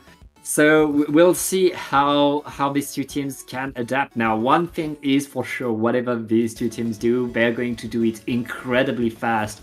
I mean, that's been the answer by top 8, is to go faster, to fight as fast as -68, and it's been paying off for them. Going into zones, a mode that every top player describes as the fastest mode there is, they're gonna run everywhere very, very fast. I'm really excited to see what the carbon cooks if the carbon remains on carbon. I guess if Geku stays on it, yes, fantastic, because Yeah. on a map as straight as this with sight lines like that, the Trizuka is going to be really damaging as well. So very interesting to see what they can cook up with this, especially as the retake specials don't seem quite as strong on -68 side. But let's see. Yeah. And here comes the opening. A splat on the 52 gal as an opening is huge, especially with a grab tank to follow through. That's incredibly perfect opening by top 8, taking the zone, taking control of the whole map, and now activating Tacticula for the follow-up fight. Oh wow, they'll be very pleased with that for sure. That was a crab within within 12 seconds. Yeah. And this player is all the way up here now. Like, just absolutely fearless, holding forward with the power of that Tacticula, getting those splats, getting chip damage, and just making your opponents a bit more nervous to come straight back in. And that's what you want. Oh, nice hammer though. Yeah, very nice. A hammer, a Booyah combo to really pincer a few players right there. That is -68 taking control over the zone. Now it's on Almo to chase people out of here. And, I mean, nice. right now, top 8 Wow. are getting back control of their own spawn. Can they get a push, though? Oh, wait! Oh, Okay, nice. I do have to say that it's so annoying once Wiper gets set up here because the crits are so annoying to deal with. Yeah. It takes just long enough to come out that you lose spawn armor and then the Wiper's just there. But that's the lead, and top 8 don't seem any closer to coming back. Okay, they neutralized and I 3 down. That was a really quick commentator's curse. Yeah, and right now that's a delayed wipe onto -68. Top 8 is going to take back control. They lost the lead. They have a lot of work to do again as they are suffering losses again. What an answer! -68. My goodness. Back on track. They're so fast in their retakes. It wasn't even just the speed. It was just that they just won all those fights like that. Yeah. There was no fear whatsoever. They just went in and suddenly there was 3 down and there was nothing the pencil could do except back up. Nice pick though. However, Swizzy is just in there taking lives and that makes it so hard for top 8 to come back in. The penalty is nearly gone for -68 and they'll start counting down again. Yeah, good points scored by -68 with 2 down. On to 3 top down. 8. T is alone. T is forced out with the pencil. You have to move. You can't stay here. Oh, wait. Pencil's gonna get... Yeah, but it's too late. Oh. It is too late. And that's a 2-1 in favor of -68. Oh, wow. Wow. Fast games as we expected, but my goodness, the aggression from both teams is completely... This is so exciting to watch, just like non-stop team fights. This is what it always feels like. I think for anyone who plays Splatoon, no matter what level you're at, this is just what Splatoon feels like all the time. I know that when I first started watching competitive Splatoon, I was just overwhelmed by how much it goes on at every single moment of the game, and my goodness. Yeah, that's how the game goes. The faster teams is usually going to be the winning team, and right now the faster team is -68. And by a lot. That's 2-1 for them. It's certainly not over for top 8. Who managed to live up to their name now? Can they do more than top 8? Can they get their ticket to Grand? They need to win the next 2 games if they want to do so, and that's going to start with Rainmaker on Museum d'Alfonsino. A really interesting mode on Museum. I do think that this one kind of preserves the old Splatoon 1 vibe. It's pretty crazy. There's jumps you can make. There's funny things you can do all over the place. You can even stall the Rainmaker there if you feel like it. You know, that one spot. And we've seen all of those on Paddling Pool. We've seen people stall the Rainmaker at weird times of the game. I don't know what's gonna happen here. Everyone's just gonna run at each other in mid, and I hope there's lots of ink everywhere. Yeah, well, there will be ink, that's for sure. And top 8 moving away from a pencil in favor of a zap. They know that the name is speed. They are going faster with a shooter. That they are losing a lot of range, and on this map they could pay for it. But they are also winning in a lot of movement, a lot of fight, and that's already a tactical for them now. Yeah, 52 goes down. Yeah, very, very nice opening now. It's 2 versus 2. Can Geku get the extra splat? And the pop of the Rainmaker that would allow them in. There's still the 52, but that 52 has been born on their side. Yeah, both teams have been absolutely running at each other, just trying to see where the gaps in the armor are. And in this case, -68 seems to be losing the fights. They had the first player go down, and then now, you know, Geku running absolutely rampant in mid is not going to help. Yeah, and that's -68 taking control over mid, getting the Rainmaker. Now can they push in? They already lost a player. Alwo! Oh my! Absolutely shredding and ending that push. Beautiful move right here. Top 8 still needing to chase that gal out of their platform. But at least they have control over the rain. The gal is still there. They're still here. Dory. Wait, the gal is actually crazy. How are they not dead? It's been like half a minute. Okay, there we go. Finally, my goodness, that was such a long time. And wow. And thankfully, the Rainmaker reset. Top 8 gets to breathe a little bit, but they're still fighting for their own platform and finally able to chase the opponent away. And here comes the gal again, getting 2. Swizzy's going insane right now, and it's up to the rest of the team to get in there with the Rainmaker finally. Oh my goodness. Okay, they've got enough space, but you see, just taking that long just means that Geku is going to run straight at you, and Rainmaker goes down. However, I say this, and Top 8 hasn't actually put down any points on the board just yet. So, let's see what happens. Oh my goodness. Yeah, and that gal is non-stop there. Now, here comes Top 8 getting the checkpoint, something -68 has not been able to do. And right now, T running away, getting splatted in that zap. That's delayed wipe, but can -68 turn that into points? Can they get to that checkpoint right now? The hammer is not going to find anything, and the Rainmaker was splatted. I will always to the side with that bucket, Dory. Yeah, between Alvo and Geku, they seem to have the Rainmaker definitely covered dead in their sides. You know that they're going to dive to you either to the left or the right, and they're definitely going to do it as fast as they can. And you see, after so many attempts, they finally go through the... It's been 3 minutes. It's taken so long. Yeah, they'll finally take lead here. I think they'll grab, and that will be enough for lead. And this might be huge now that the Wiper is allowed the space to have fun on this plat.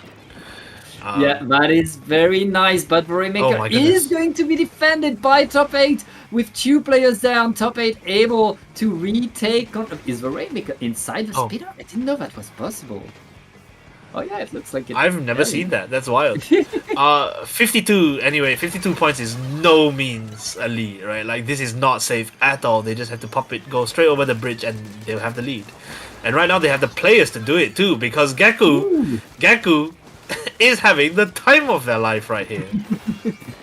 Yeah. Oh my goodness. Still attack from Top 8. They know they don't need that many points. They still only need their way in, but one splat is all it takes to stop the push. Benjamin taking control with that pencil and getting back control over the map in the last minute of the game, and the lead is so small in favor of 68. I'm getting so nervous. This is like not a lead at all. Yeah. Like this is not a lead. I don't want the game to end like this. This is crazy. It's making me so nervous for these teams. Because minus 68 could absolutely clutch it out here, but one mistake is all it takes from top 8. They're going to try to stall the Rainmaker. It doesn't work. And now top 8 have the players, and they've definitely got Keku going in again and getting 2 like that. I mean, that's nasty. That's These are the nasty. splats you need to initiate some momentum right My there. goodness. Geku running No! in, getting punished for the power of a shooter. Right there. Oh my goodness, Alvo. cleaning Oh up, but no, they won't didn't pick it up. grab. They didn't grab in time. No. That's crazy. My goodness. What a set. But minus 68 is going to win this game and get into grand finals. Top 8 are going to the lower bracket, but it's not over for them. They just have a bit more work to do. That's fierce from both of these teams, you know. The score is 3-1, but wow, did top 8 really fight super hard all the time. My goodness, that's crazy. It's just so much to watch all the time from these guys. And now that they're in losers finals, I'm sure we'll be seeing them again in after a short break. We're We've taking a got a short short break. Yeah, Yes, we're sir. taking a short break. So see you soon.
And welcome back to Paddling Pool 315. I am Pat here again with Dory, and we are now in the lower bracket, ready to watch FV versus Great King of Evil, Ganondorf. Ganondorf. Do you think this Ganondorf has upgraded with Switch to DLC and is ready to fight their way into Grand Finals? Wow. I don't know. I wonder what FV stands for. Is that just the team name? Surely it means something. Anyway, good maps, good map modes. I'm really excited to watch more Rainmaker Museum. I feel like I actually have a soft spot for Rainmaker Museum. It's kind of fun. But we're starting with the Ramen Bowl. And the Ramen Bowl is always good to watch. Yeah, I mean, it's one of these map modes that has established themselves as a classic the minute it was released. And I mean, there's so much for everyone. Every weapon is going to have something to do, whether they want to flank and to hold the positions or to paint. There's work for everybody, which means each team is going to be able to bring their own flavor to the table. Whatever strategy they want to use, they'll be able to make it work here. So we'll see what these two teams are about very, very fast already. Yeah, I know that some of these players are known for being very fast as well. So let's go straight in. I haven't seen some of these names in a while, so it's very nice to see all of them back here again. Great, just peak splat zones if they load in time. There we go. Yep. And nice, a pencil and a pencil, as you would expect. Pencils are very, very kind of the standard anchor on this map, really. And again, we see a splash on both sides. Sam has always been known to play splash, I think, so that's not unusual. But the decaf is going to be fun to watch. Yeah, very classic weapons we have here. Maybe the blaster is a bit of a curveball, but still, yeah, we see that blaster a lot. And right now, we see the first trades coming in. It looks like FV are able to take a lot of control, but Bounce is coming in with that shooter, but not able to really take much. And now, wow! Private Decapitator, that's how No you way. want to do. And Wow, helping okay. as well. Huge opening by FV right here, taking full That's control of crazy. the map, and now they're under the ledge. Now they're spawn camping. This is wild. I think decaf gameplay tends to look like this because it's such an easy weapon to. You kind of know that decaf is strong, right? But decaf has obvious flaws, and those flaws make decaf very easy to underestimate. And then it just does that. And now it's they finally get some manpower advantage and neutralize the zone. But the decaf is here again. Okay, it gets taken out. That's the decaf conundrum. Either you die very fast, or the other team is getting wiped by you. There's no in between. And right now it looks like Ganondorf is taking back control. They lost a lot of points, but now it's their turn to open. Crab versus Crab, right there for the control over the map. FV are still struggling to push forward, but at least they took control of a snipe. Yeah, that's always big. But both teams are starting to put big pushes on the board. You know, that's what you want with splat zones. Really, you want to see who can take the longest continuous hold. They rush there and don't see Bounce. And Bounce happens to take 2 out like that. However, that also just means that FV are back in. Yeah, they're back in control. They still have the lead because they scored so much in the first push. Now, can they hold it longer? I mean, Ganondorf are already back in positions to push right now, and they have a Crab Tank ready. That Crab Tank is getting in while Dylan with the Gravitator is getting a bit more. It looks like FV are keeping their control over the map, and Dory, they're done with their penalty. Oh my goodness. They lose 3 players! Yeah, they just went down like that to they all ran out of ink at the same time, it looked like. And therefore Evil King Ganondorf is in control again. I'm sure we won't have to wait 100 years for this control to end though. So Liam is all the way up there. No, gets taken out by the pencil. That might have been slightly premature. And now the rest of the team has to wait for this crab to finish. Ooh, nice. It's not over. This time it's Ganondorf's turn to extend their score. Can they get the lead though? The Decapitator going Oh in, my getting goodness. one thanks to that Barbler, able to defend a little bit more, and that's going to be a recap of the zone by FV. I think it does mystify me just how much Decapitator paints. Like, why does it do that? It just goes in and paints the zone and gets the cap and puts a bubble down. That's wild. But now with a crab here in really, really good aggressive positions, that just means that Evil King Ganondorf has to use the crab of their own to get the rest of the team out of there before they can even start trying to neutralize. And now they do. Well, they're able to get the splats, they're able to get the zone and get back control, but FV still has a pretty good lead now. Going into the last minute, it's a 2v2 right now on the zone. Sam trying to paint forced to move away, let the penalty be applied again by FV, but it's certainly not over, as still both teams are trying to get some. Oh, wow. He's gonna Really get it nice. right, one double My right there. goodness. Oh, yeah, it looks like FV. Yo! Ooh, that's full control for them now with that crab tank to seal the deal. Ganondorf in trouble. Oh my goodness, the crab tank from the Ganondorf side was unable to do anything before getting absolutely pounced on. And now FV, well, they scored one more point before penalty was reapplied because of the strikes, perfect strikes there. Yeah. But, you know, they've got so much control and Ganondorf is one pencil down. So that's, you don't want to spawn and then have a bubble right there. That's going to waste so much time, and they managed to get to zone, but will they actually manage to put enough paint on it to cap it? They don't, I think. They don't. Is this enough? They don't. Oh, And and that's that's game number one for FV. Able to take. I mean, they had that huge opening that gave them so many points, and from then on, the other team was just playing catch up. I mean, Ganondorf had the fights, had the ability to push, but they did not have enough to really get that big comeback. They were not able to hold the zone as long as Evie was able to do in that surprise first push that they got. Oh wow, this is such good music for this. This can't be the end if you Okay. By Good Kid. So yeah, there we go. This can't be the end, and it isn't because we've got a game 2 to go to. But whoever's in charge of the playlist today, you're cooking. Damn, I like these guys. Shoutouts to Jorian, our wonderful observer. We love you. Good stuff. Good stuff.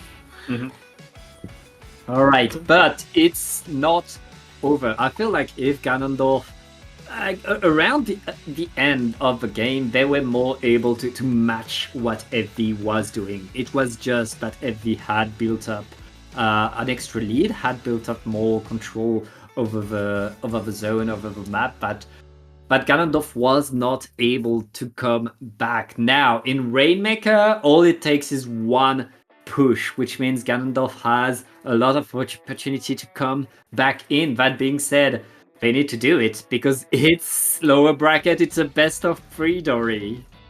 Yeah, it's do or die for these guys. I think that's the fun of lower bracket because you feel like you're just about to drop into the fire. You can't let go. So these players are undoubtedly thinking of something. You know, it's not like their weapons didn't work. They just happened to lose some of the fights that they needed to win, and that's just how Splatoon goes, right? Like, they're all good players. So it's a weekly. You can try again next week. But this is going to be interesting to watch. I just want to watch players run at each other and fight a lot. I think that's what I like. Yeah, lots of fights possible, lots of fights incoming.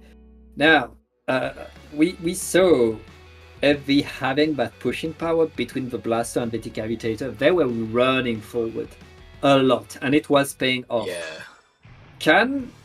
Running forward is very much part of the deal in Rainmaker, so can Ganondorf do that as well? Yeah, it's going to be great. I trust these players to give us a good show. A Rapid Blaster Cool. Pro is coming A here. Vac Blaster. Yeah, we haven't seen that one in a Blaster. while. I mean, I know a few players that like to have it for Rainmaker. Because, yes, I mean, Vacuum is a bit slow, but it can guarantee a push. And sometimes having that guarantee of a push, having these extra steps thanks to the Vacuum, can really make or break a game. But right now, it okay. looks like Ganondorf are getting the opening and are pushing in, getting splat after splat. They have control over the checkpoint. And they're still going. They're gonna get a rip-up as well. They go straight in. This is going as well as they could have expected and better because they still have the Rainmaker and they still have the path forward. That was amazing. I think some lucky RNG on that 96 cal there, let's face it, but that's how the game goes. Sometimes you win and sometimes you lose. Yeah, that's 70 points scored in a minute by Ganondorf. Now, with 2 players down, FV are still in defense mode. It is not over. The strikes are gonna mark a path, but there's nobody to grab the Rainmaker yet. The Rainmaker is going to be reset, and FV gets to breathe a little bit. But the trades are not enough to take back control over the map, and it looks like Ganondorf are still around mid, preparing something else.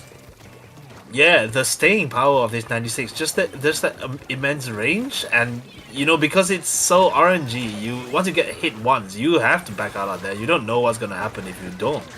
And they're going in and getting picks.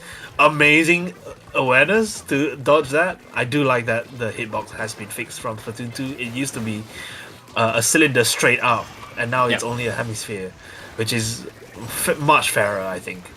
You see, the 96 just doesn't die. I mean, that's the power of both the 96 and the 52, their ability to really stay where they want to be. But the Rainmaker is grabbed again by Ganondorf, who are not able to stay in control of the blaster around here. That's 3 down onto Ganondorf right there. FV could have finally an opportunity to push, or at least to take some control of the mid.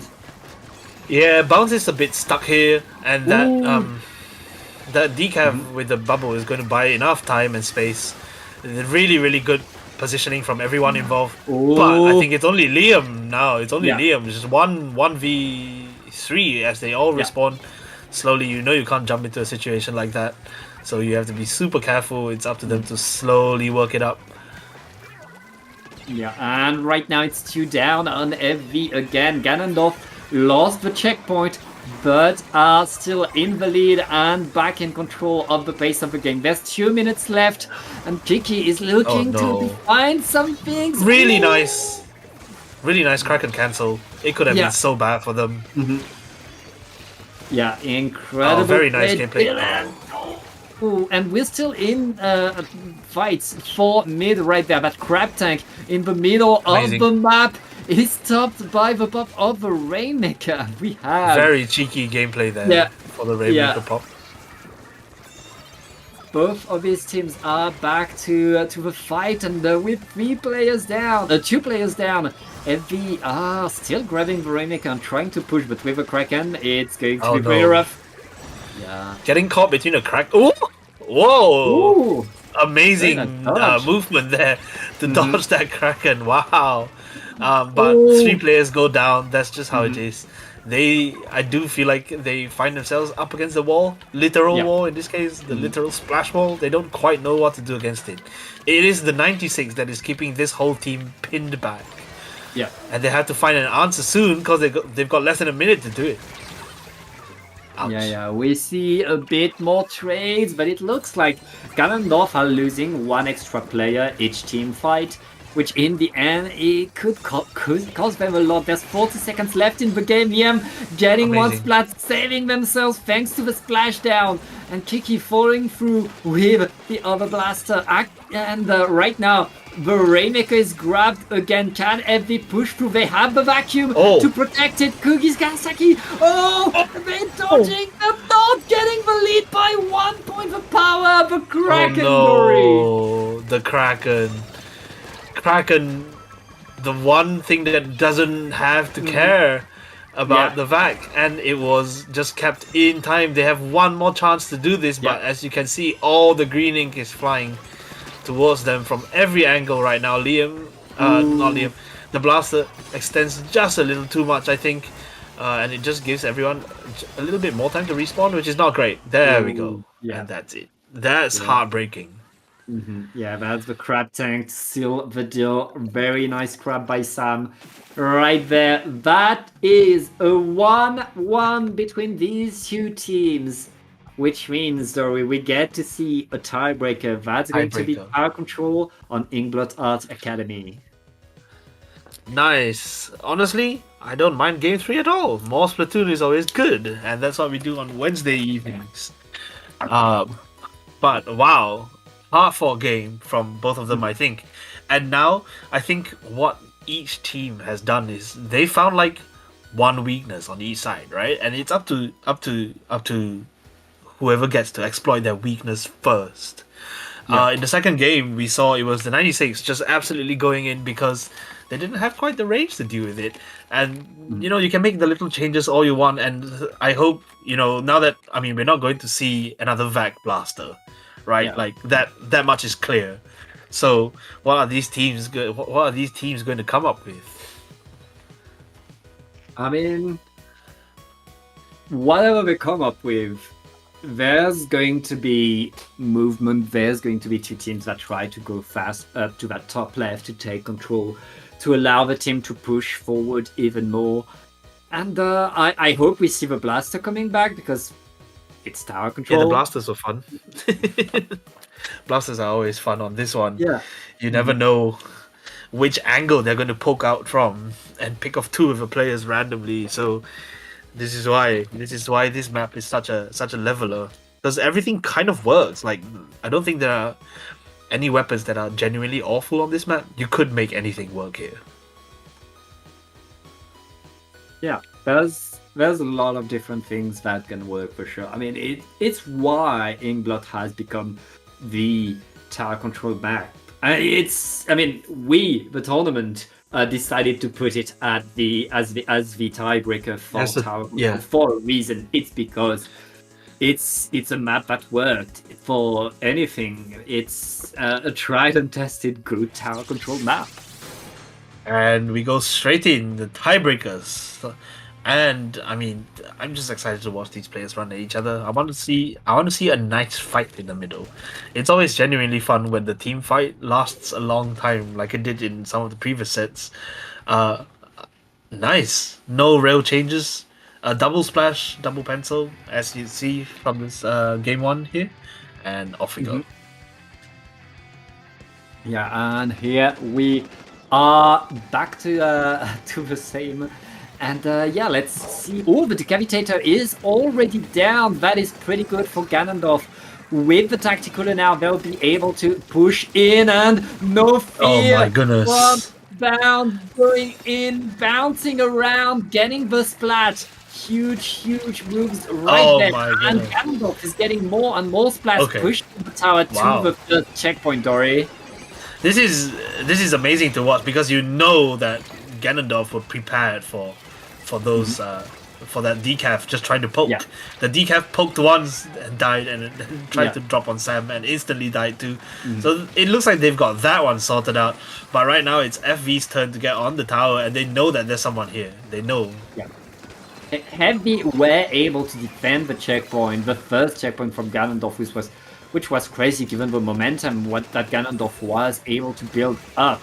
But Uh-oh. right now, FB are losing players again. Ganondorf getting more and more splats, pushing again and deploying the goodness. Kraken to get some space. This time the checkpoint is going to be taken without that much effort.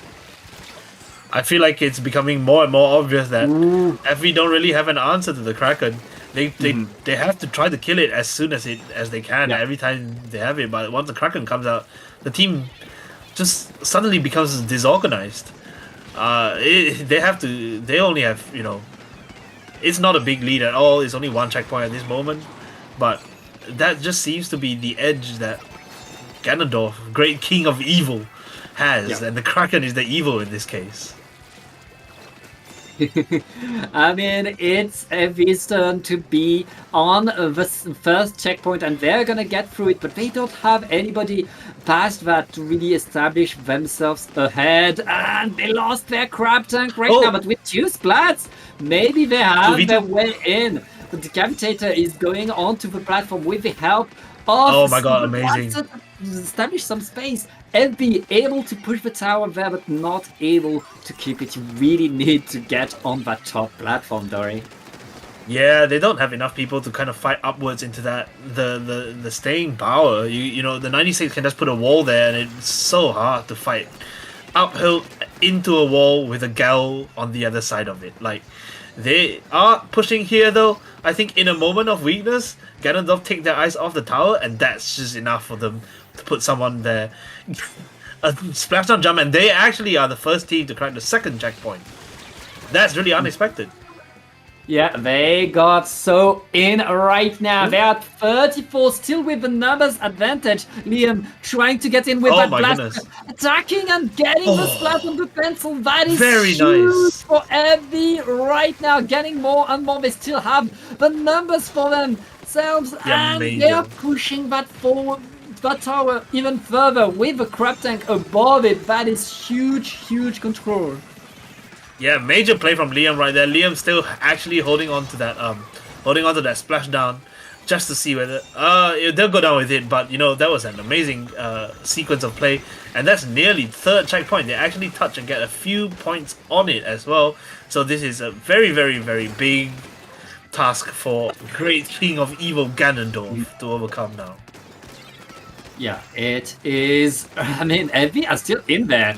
They're still maintaining their presence. Another crab tank to really force force Ganondorf to use their resources in their platform just to push the tower away last minute. And now Ganondorf need a monster push in that last minute if they want to get back, if they want to keep going Oh my. in this lower bracket right now. There's so many trades left and right. It looks like FV are taking more and more control as the game goes bad. Yeah, that just those trades did not work out in favor. You don't want to be trading when you're behind, of course. And now they find themselves struggling to even get on the tower. They have to use all these resources to just get Effie. And honestly, I feel like with a lead like that on this map at this time, all the players are just going to go wherever they want and do anything they want because it's fun. Yeah. It's 10 seconds left, and it looks like FV has a lot of control with the bubbler on the tower as well, just to delay a little bit. And that one final splashdown. My goodness. Liam. That's rude. You know, that was just a little victory lap right there going, haha, see what I can do. And honestly, a well-deserved win. They fought so hard against each other. Fantastic gameplay from all involved. I mean, that was really entertaining to watch. Wow. Yeah, great game by both of these teams. In the end, FV able to be a bit faster, able to simply get in, force their way in by pushing over and over. And Ganondorf, they had the fight in them, they were not able to really bring that tower forward enough. Oh wow, just amazing. You know, they kind of ran away with the lead right there. The lead did not look at all possible. Great King Ganondorf actually had it locked down for so much of the game, and then they slipped, and that was it, right? Like you could see the yellow just pouring forward after that on the platform, and then it took so long for them to get FV out of the platform. That just left them not enough time to mount another sustained push, especially as they got staggered so much. Trying to mop up the rest of the FV players who just spent the last minute running completely crazy everywhere. Yeah. All right, we're going to take a short break, and we will see more of FV into lower bracket semis. So don't go anywhere. We will be right back.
And welcome back. We are back with FV this time. They are not facing Ganondorf. They are facing LeBron and the Lakers plus Cell. This is after Link beats Ganondorf, he goes and plays basketball, and we find ourselves on a Hagglefish playing tower control, which is really interesting. I feel like this is probably the map. This is probably the mode that is least liked here, and I guess I can see why. But it's going to be fun watching these players run against each other. We know that FV are very, very fast, and they managed to come up on top just now. LeBron and the Lakers had a very funny game against Court Leader, so they're going to play an actual comp this time. You know, let's see how both teams fare, because playing against Court Leader is just, well, it's like laser tag, right? You just want to avoid the lasers. Yeah, especially when it's these leaders. Yeah, when it's those players, my goodness. I was watching a little bit of the game in a very small window on the other side, and it seemed like they had a sploosh player that kind of just ran rings around them completely. So maybe we'll see the same thing. Yeah, well, we will see right away. Let's go right in with tower control on Hagglefish Market. And yeah, I mean, we've seen FV a bit. I expect them to probably bring the same. We have a bit of loading. I'm afraid, Dory. No, we're gonna get it. Yeah. Yes. Okay. Nice. Okay. Oh, interesting.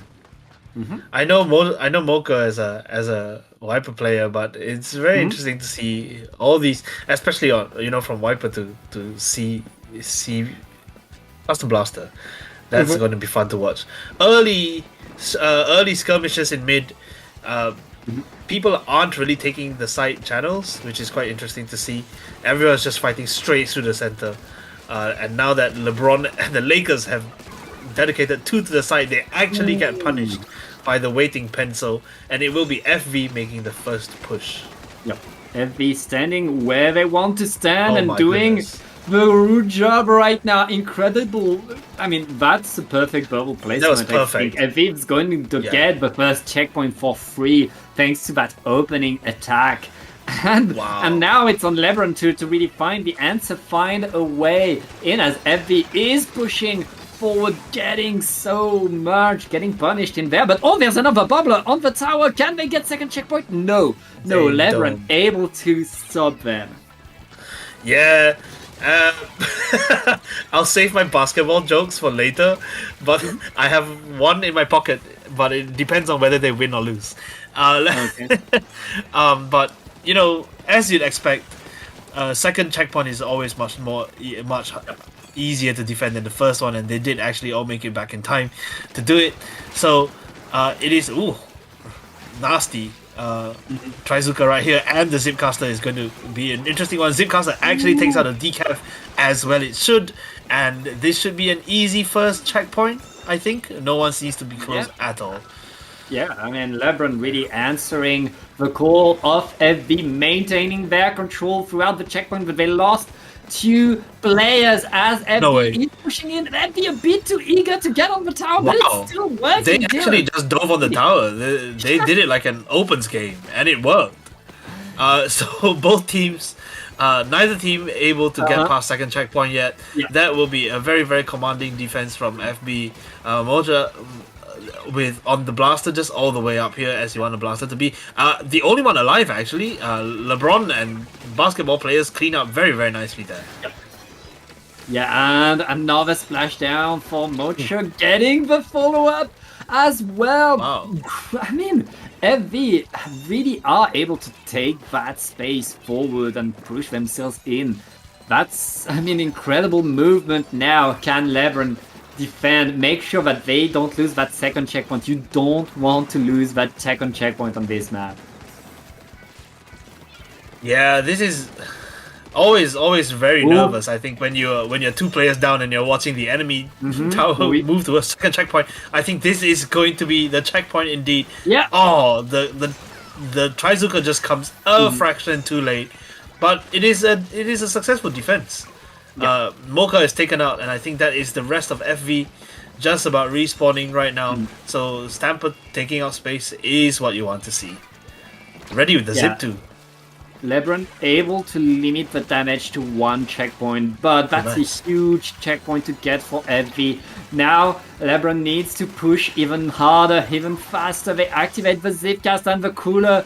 They're not able to find much splats as they are getting forward in. They have control over that no. platform with a crab tank to help them. Can they get that second checkpoint? What an answer! Nice. There's 2 No. down! Can they get through? Mocha That's is allowed! crazy. And that's a That's wipeout! They get crazy. the checkpoint and the lead! That looked like open gameplay. That was so funny. They were all stacked on there. There was a bubble behind them. Just chaos for a moment. They Oh. actually pushed to single digits before FV Yeah. finally mount a successful defense. So amazing. LeBron Yeah. slamming that. Didn't quite dunk, but there we go.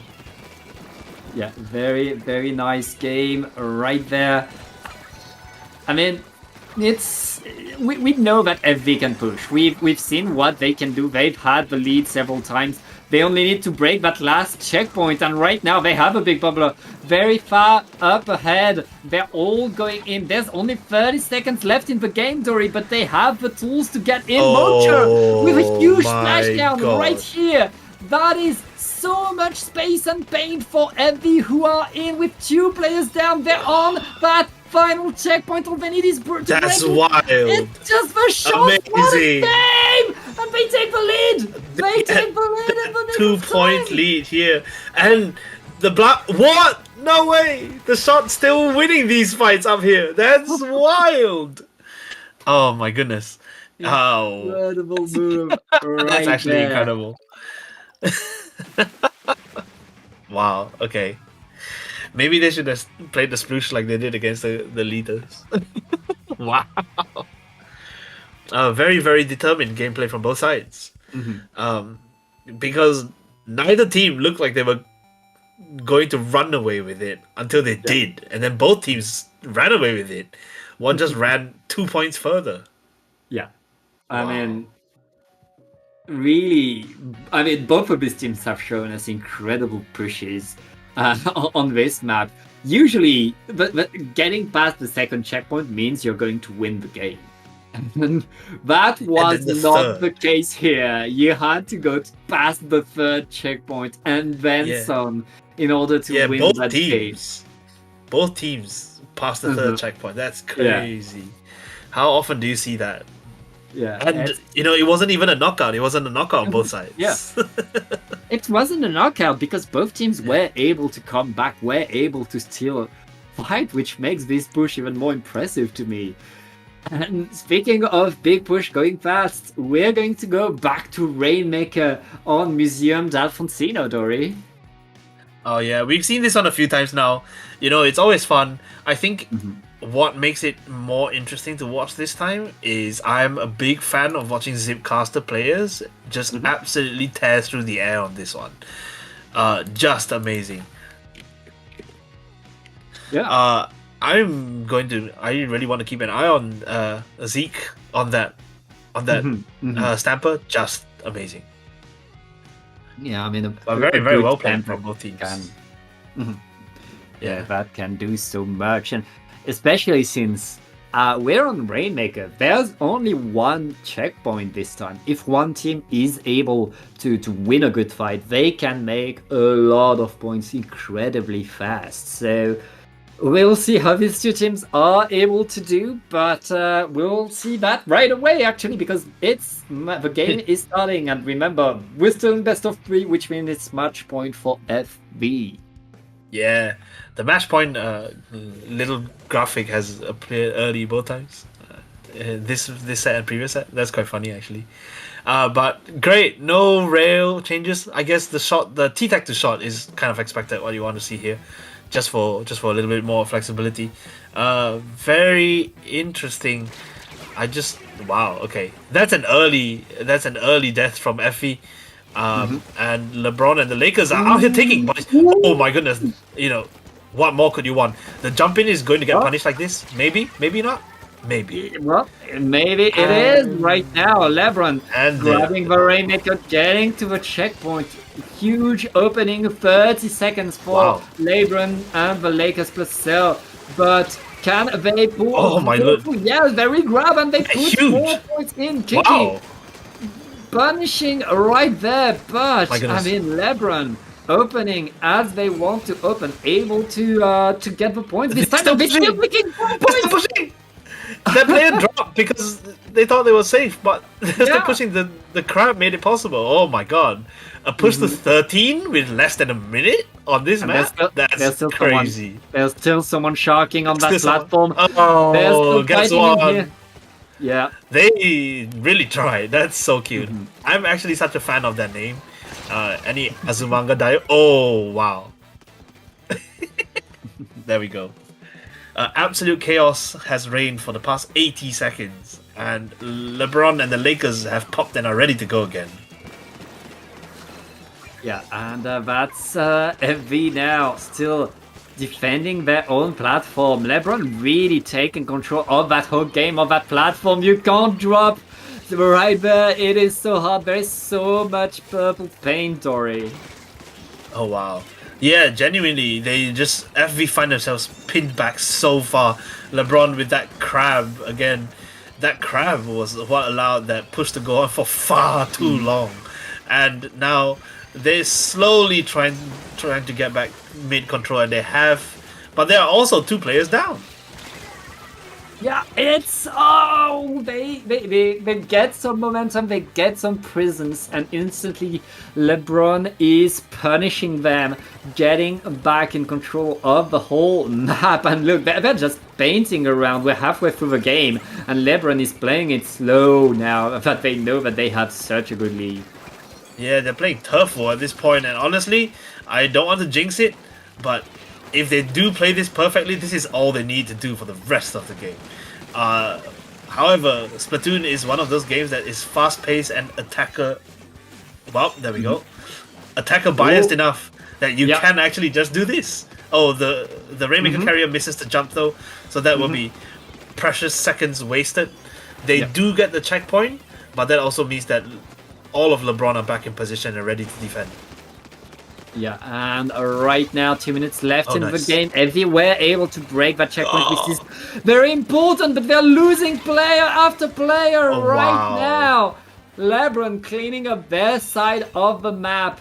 They're gonna re-grab the Rainmaker, drop it away. That's the end of that push as FV is coming back, trying to get some control. And the Rainmaker is in that awkward position, but it's so rough to get back to. Wow. Yeah, they found something here. They've either woken up or they found the key to keeping FV unbalanced and really, really unable to get anything going. They had one moment of brilliance just now to Yeah. get the Rainmaker to checkpoint, but now the Rainmaker's just here.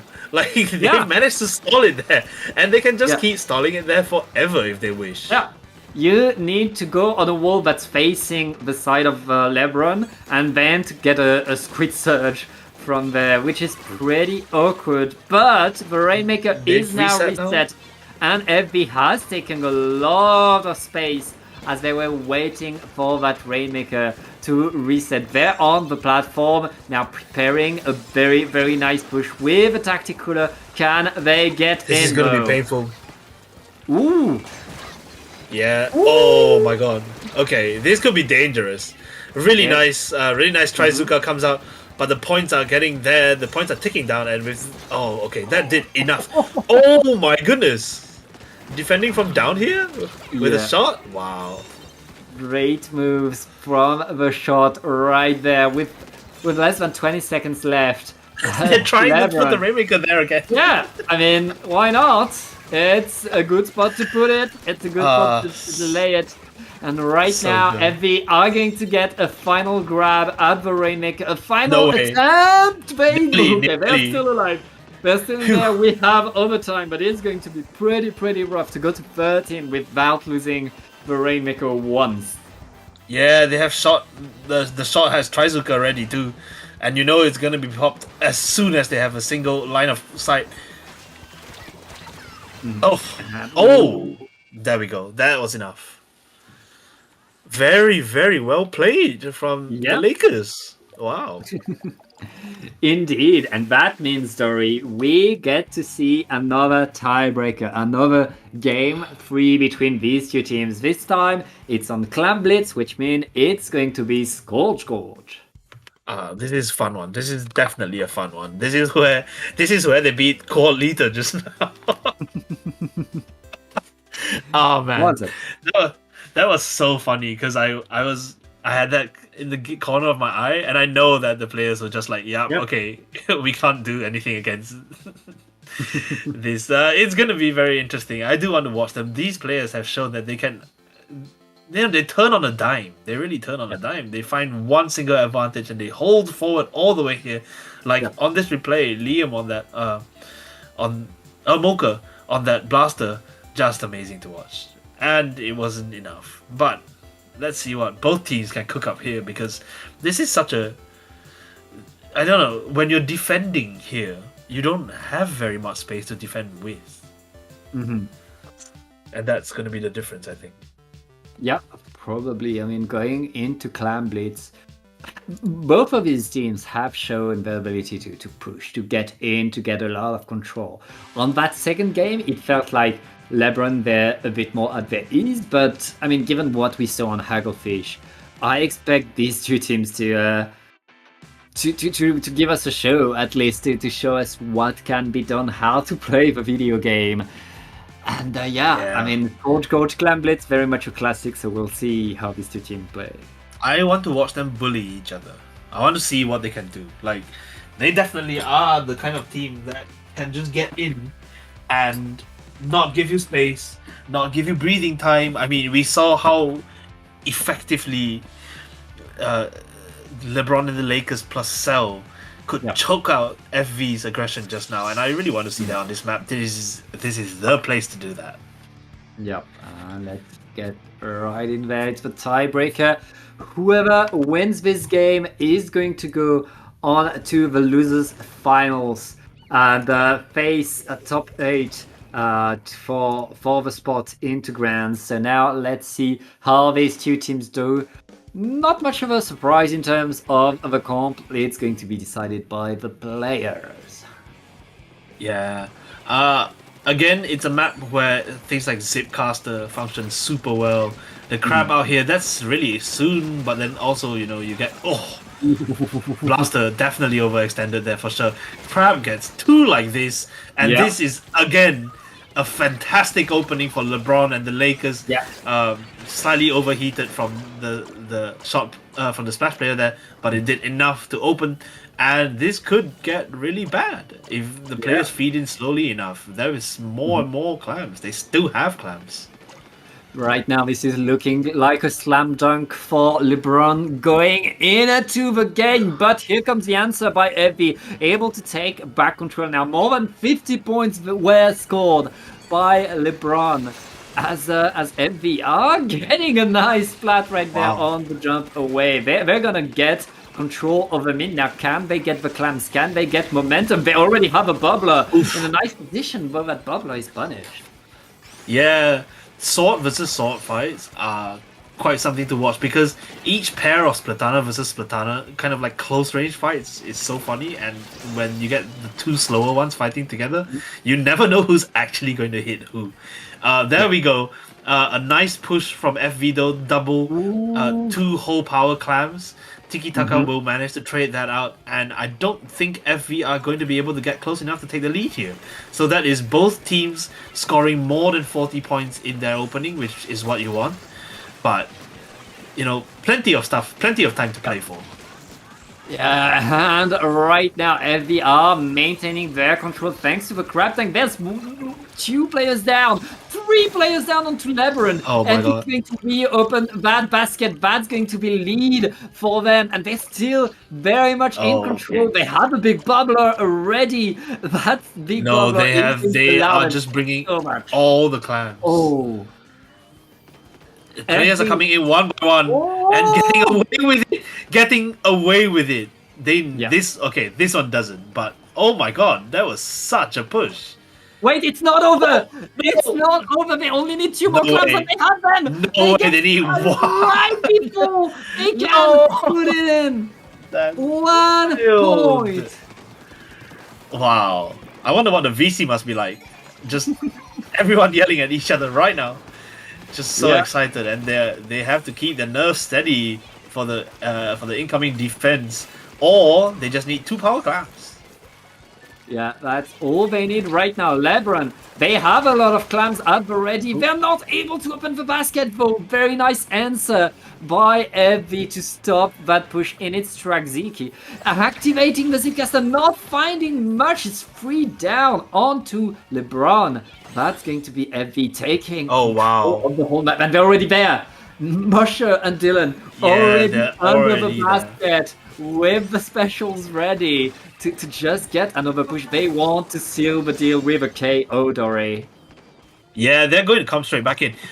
They've got plenty of space to do it. There we go. That is unfortunately, LeBron did not make it far enough. They looked like they had such a brilliant opening. They just could not.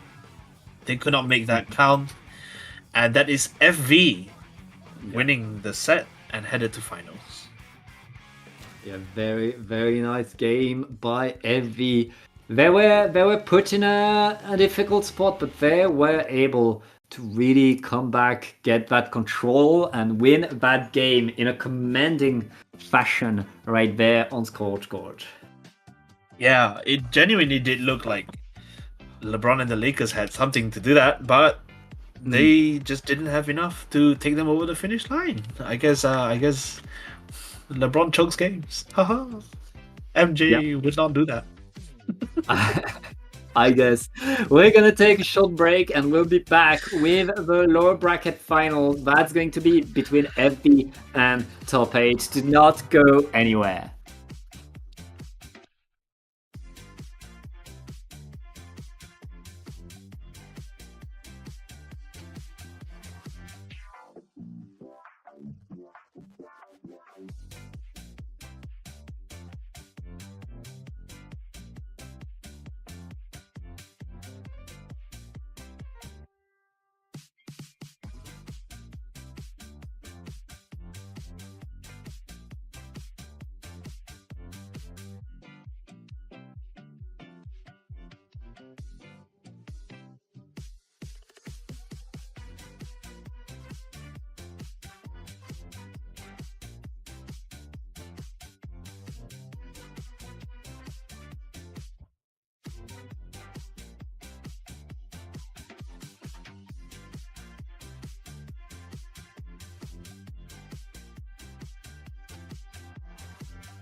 And we are back with the losers finals of this Paddling Pool 315. I am Pat again with Dory. Thank you for staying with us. And we are now watching top 8 going against FV top 8.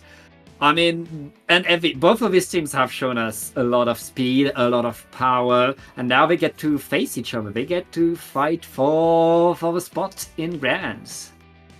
I'm just happy to watch these two teams. They've been really, really entertaining over the past hour and a half, and they've certainly got another hour left of them because that's what they need if they want to win something.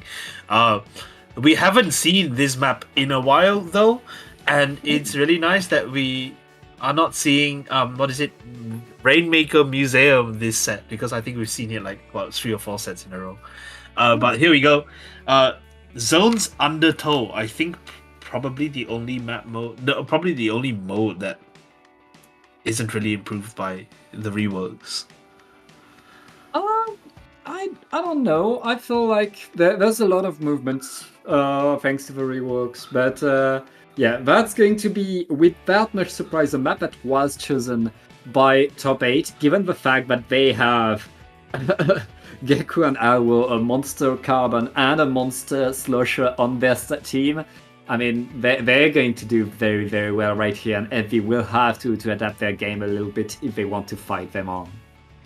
Yeah, that's true. They are, again, all super players, all regulars of really, really deep runs into Paddling Pool, and now they'll have an entire spillway to paddle up in. So let's see what they. Ooh, edit. Huh. Yeah. Nice. I mean, the heavy edit has been on the rise. It's working better and better on this map where there's lots of ledges, where there's lots of cover. It's such a good map for it. I'm not surprised to see Kiki switch to the heavy edit right there. And now Crab Tank is deployed. Huge Crab Tank! But both teams have lost a lot of players as they're not able, top 8 is not able to... Okay, they're finally getting full control. They're finally getting the zone, but already FV is coming back into the game, Dory. Okay, it is wild that we've seen so many incredibly fast crabs in the past few games just come out here and straight up take 2 or 3 out at the start. And that's just what splashes are good at doing. They were always good at doing that. I guess I forgot after not seeing them for a while. But here we are, FV now in control. They take the lead. It's not very much, but I do think like they're in a much better position than top 8 are. Yeah.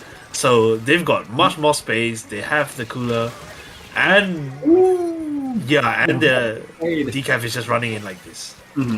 Yeah, Trade is coming. Albo dancing forward and pushing their way through. That's a wipeout. Top 8. They'll apply penalty, get control of the zone. Now can they set themselves in position to stop FV from going in? They already lost Geku with a Carbon, which means a Moker is already onto the zones.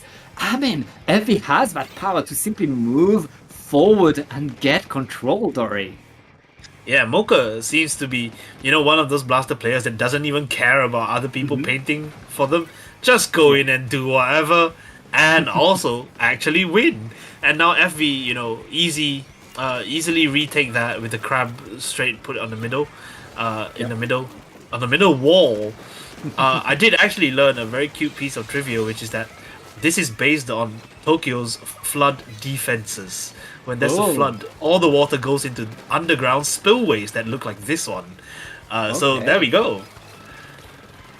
Interesting. Well, FV right now are flooding us with ink as top 8 is struggling to keep themselves on the map. Acer with a Crab Tank trying to establish some control is forced into a ball and forced away right now. Just a few ticks left onto the zone. Top 8 are stuck back and they're going to lose the first game. FV simply going in faster and stronger.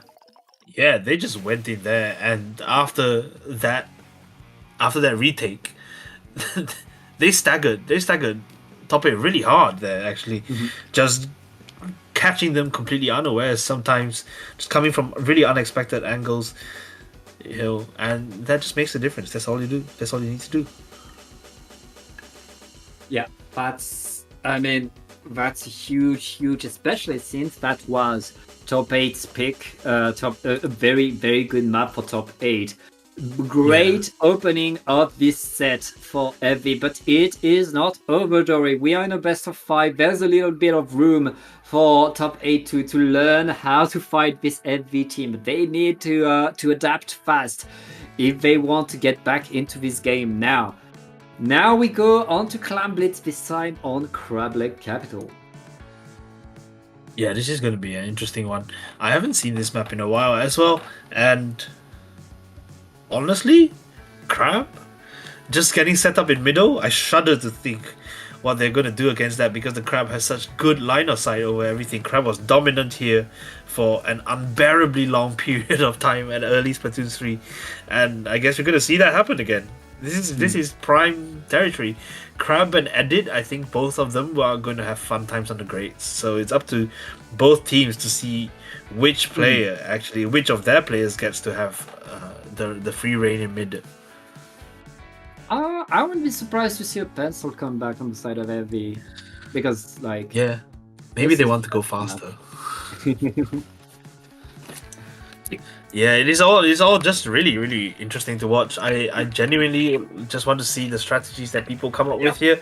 It is a map where I think that encourages just fighting in the underneath. Yeah. But here we are as they load in. I want to see if there are any changes. Well, we will see right now on the side of top 8. Yeah, pencil. No change. Evie are bringing Pencil. back the pencil, and Yeah. that's a squeezer as well. That squeezer from Dylan instead of the decavitator. That's going to be more slaying and also a bit more Zukas. Yeah, we've seen Squeezer kind of fall out of fashion after the nerf, and justifiably so. It no longer is the domineering force it used to be. It's still extremely good though. But with a splash running in and getting 3 kills like that, you just have to be careful.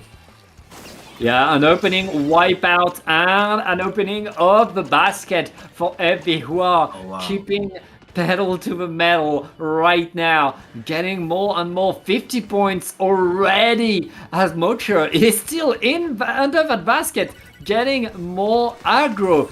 Top 8 forced to wait a little bit, and all of Evie is again in control of the map, waiting to prepare another push. They already have 10 clams, that's more than enough to make a super clam. Come straight back in.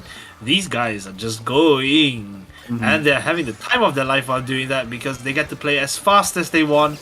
You know, a well-oiled teamwork here. It means that Evie cracked the basket again, and all of them have tons of clams to put in. This could very well end right here if they're not careful.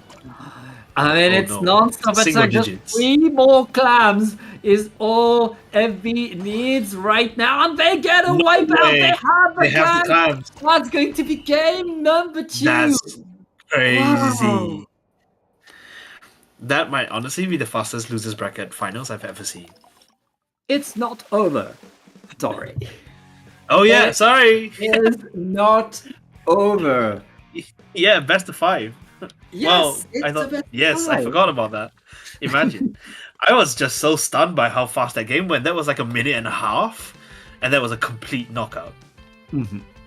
I mean, huge push. Evie able to really show us their speed and their ability to really take control. Top 8 are struggling right now to really force Evie away. Evie were able to keep whatever ground they took, and simply going in over and over by winning more fights, pretty much. Yeah, they just won more fights, and that makes a difference.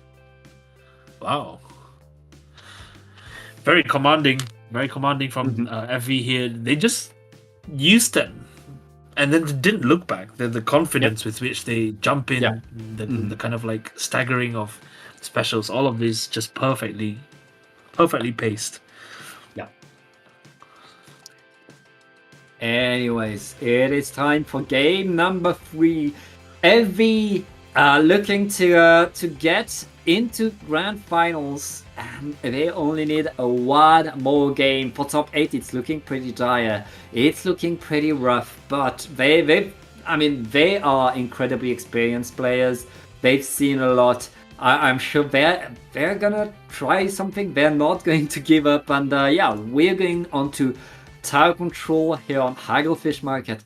That's a snowball map mode. Tower Control is the snowball mode. We'll see how these two teams, which is able to get the momentum. Top 8 really needs to find a way to stop FV as they are pushing. Yeah, I think they just have struggled with the speed, and then it's so tempting to want to stagger after that, because their weapons are perfectly capable of stopping a push like that themselves, but then they just keep going in and getting staggered, and then that's the game. Unfortunately enough, that's how the game works. So very, very interesting to see what's going to come up from these players as we head in to Tower Control Hagglefish again. Yep, Hagglefish Market is going to be the map. As this is last chance for our top 8 to get a game of FV. No change in terms of comp, and honestly, it's a good comp for that. Dylan switching weapon again. We have the double splatling on the side of Heavy between the heavy edit and the mini splatling, Dory. Okay, I really like that. I am actually a big mini splatling fan. I don't really play the weapon that much. It's just really fun to watch. And the hammer is always going to be fun against. If you can get someone when you throw it, which it didn't, but then two down the side of top 8, and if you find the confidence to just hold forward in the face of that again. Yeah, both teams getting a few splats, but it's top 8 who are getting the tower right now and are moving forward with 2 extra splats. They are getting to that first checkpoint, and there isn't anybody to recontest it. The hammer didn't do anything for LV, and top 8 are suddenly in position to pass the checkpoint and go even more forward with an extra cooler. They have the momentum. They are going in, Dory. Oh, wow. Yeah, they actually went in like that. The hammer actually has been wasted twice now. That is 2 checkpoints in the first minute. And finally, that is finally a good hammer. And the push stops before a third checkpoint is taken down. But Pat, that's 2 checkpoints in 1 minute. And this is what the top 3 teams you're looking at. So wow, it's pretty nice opening push by top 8. Can FD answer right now? They have control over the tower. They have the blaster pushing in and getting the splats. That's momentum for FD who are with 2 players down on each side. The strikes are coming in, but the checkpoint was already broken for FD, who are pretty happy to now move back, wait for another push. At least they were able to go. No, one checkpoint. I thought both. 2 down. 2 down though. FV are now very, very steadily with this edit in place. It just means that they can just keep standing here and outranging top 8. And top 8 only have 2 players alive. They can't drop. The hammer is there to try to spawn camp, and I think this might very well be lead. Yeah, it looks like the lead for FV by a hair. Oh, wow. What Alvo comes in and wins. It's certainly not over top 8, no. But they can get the push, and what a slow movement by Alvo. The tower is still moving forward as FV now are in defensive positions waiting for the push. They know they only need to deny on the 3rd checkpoint if they want to keep their leads, Dory. Yeah, this is kind of wild. I'm very impressed that everyone just kind of... We've seen so many of these big pushes, right? Like both teams just taking it almost certainly the whole distance. They are losing players now. It's just Alvo on the tower. Alvo has to get out of there. What? No? Jumps coming in now. This is... Oh no, this is huge. That's lead. That's crazy. And that's the checkpoint. Wow. Wow. Certainly, top 8 looks very much alive. What a game by Okay, what is on with everyone today? My goodness. two monster Yeah. pushes able to really force their way in, will their way into the opponent's pole and really get that W. Incredible game by top 8. Yeah, incredible game. Okay, maybe it's this map, but we've seen a push to 8, we've seen a push to 6, and then to 17, and to 14, and then a knockout. Almost every time, from deep in your own side, to take the tower all the way to the other side, to see it taken all the way back, and then to take it all the way back again. Wow, okay, peak Splatoon. I'm enjoying this. Yeah. Absolute great game by top 8, and that was the game they needed, a game that ends with a KO. Being 2 games down was a bit rough for them, but now they have the momentum, they have the energy, and going into Rainmaker, all they need is a single push to get in. That's going to be on Scorch Gorge Story. Rainmaker Scorch. Oh, fun. Yep. Very suitable background music for this as well. Yeah.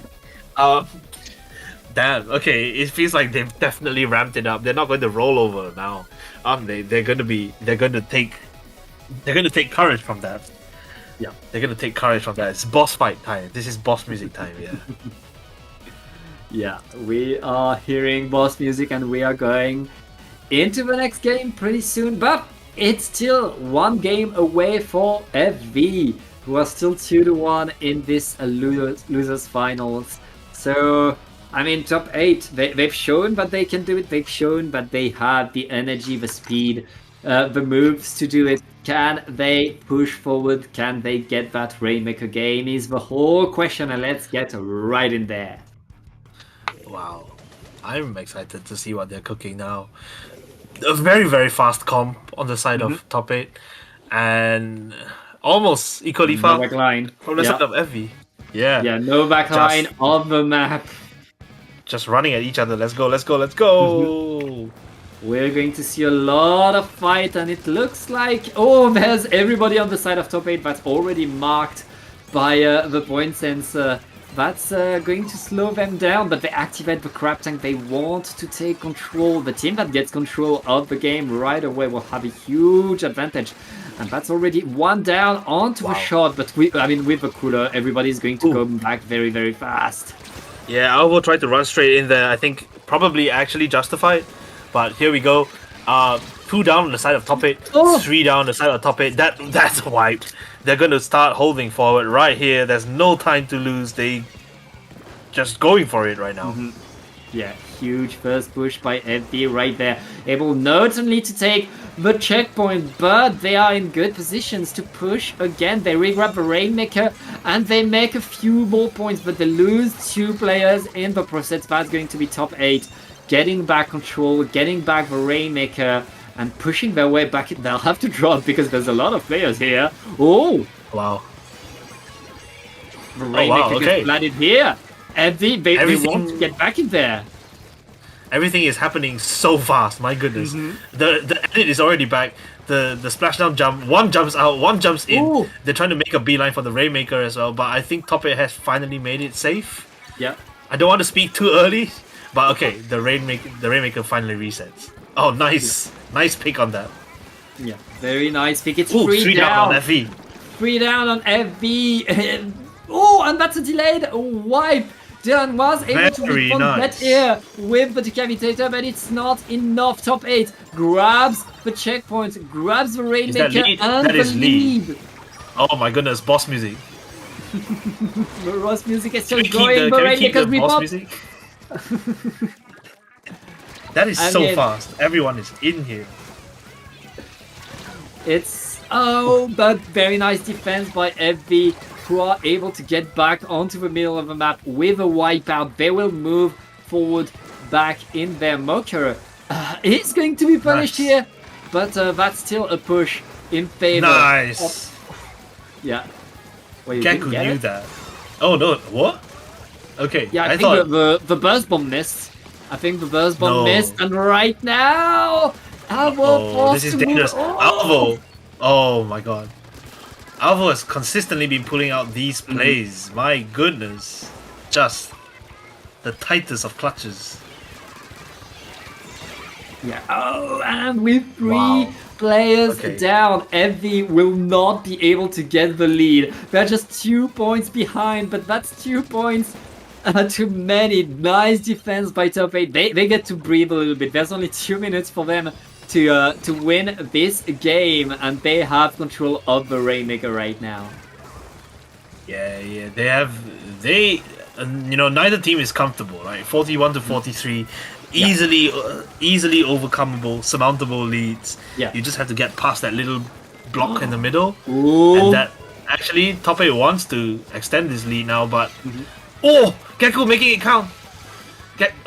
Finally getting taken down there. But that is what you want to do. You want to push the Rainmaker all the way into your enemy's side so that they have they take so much longer to come back to you on their push in return.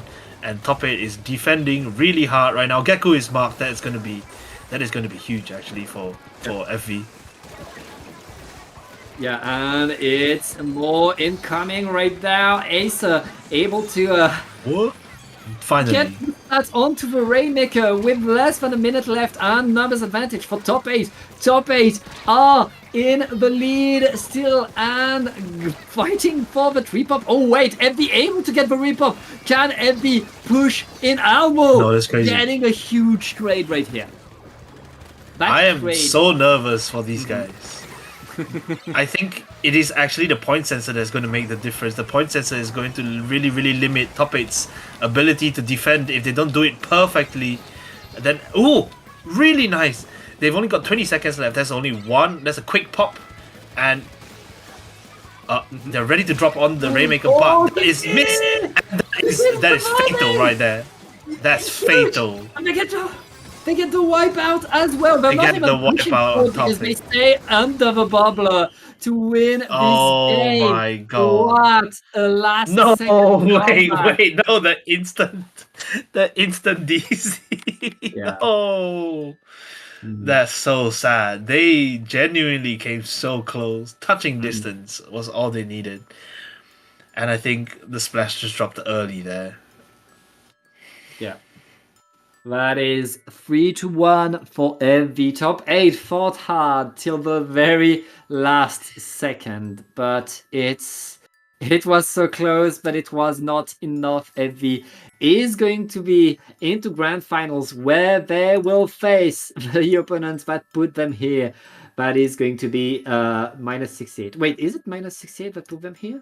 I'm not sure now. It's yes, it is. game. It is -68, -68. yes. So it's indeed a rematch. We will see that right after a short break. We'll be right back with grand finals.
And welcome back. It is now time for the grand finals of this Paddling Pool 315. I am Pat again with Dory, ready to watch the final game. Our top two teams, Dory.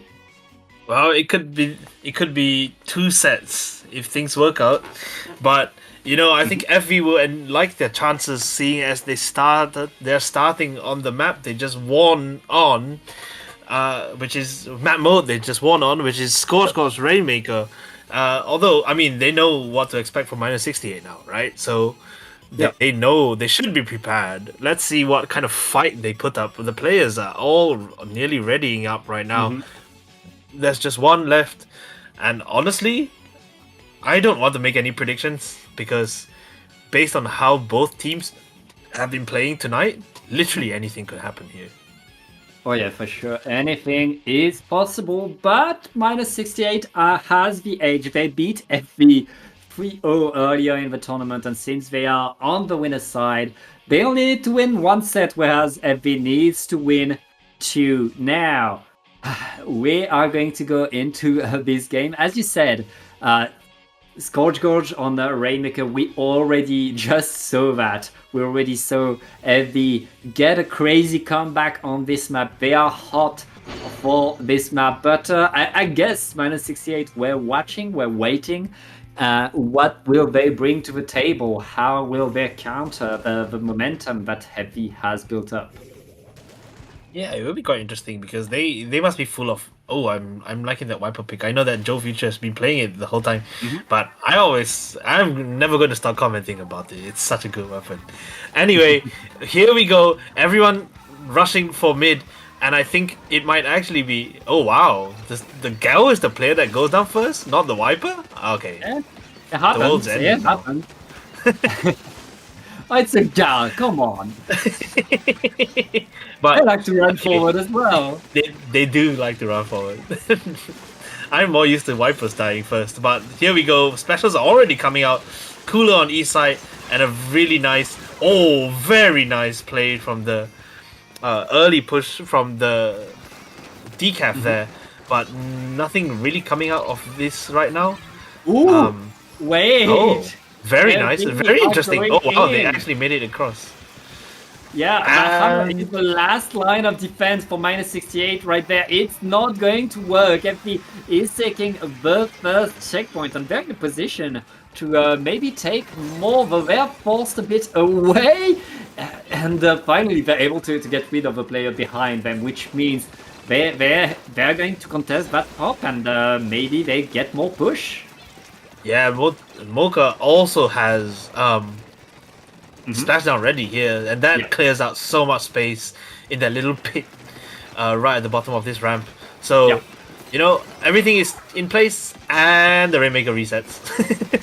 They waited just a bit too long, I think. Yeah. Yeah, I mean, they waited, but they're still in that position. They're still maintaining that pressure.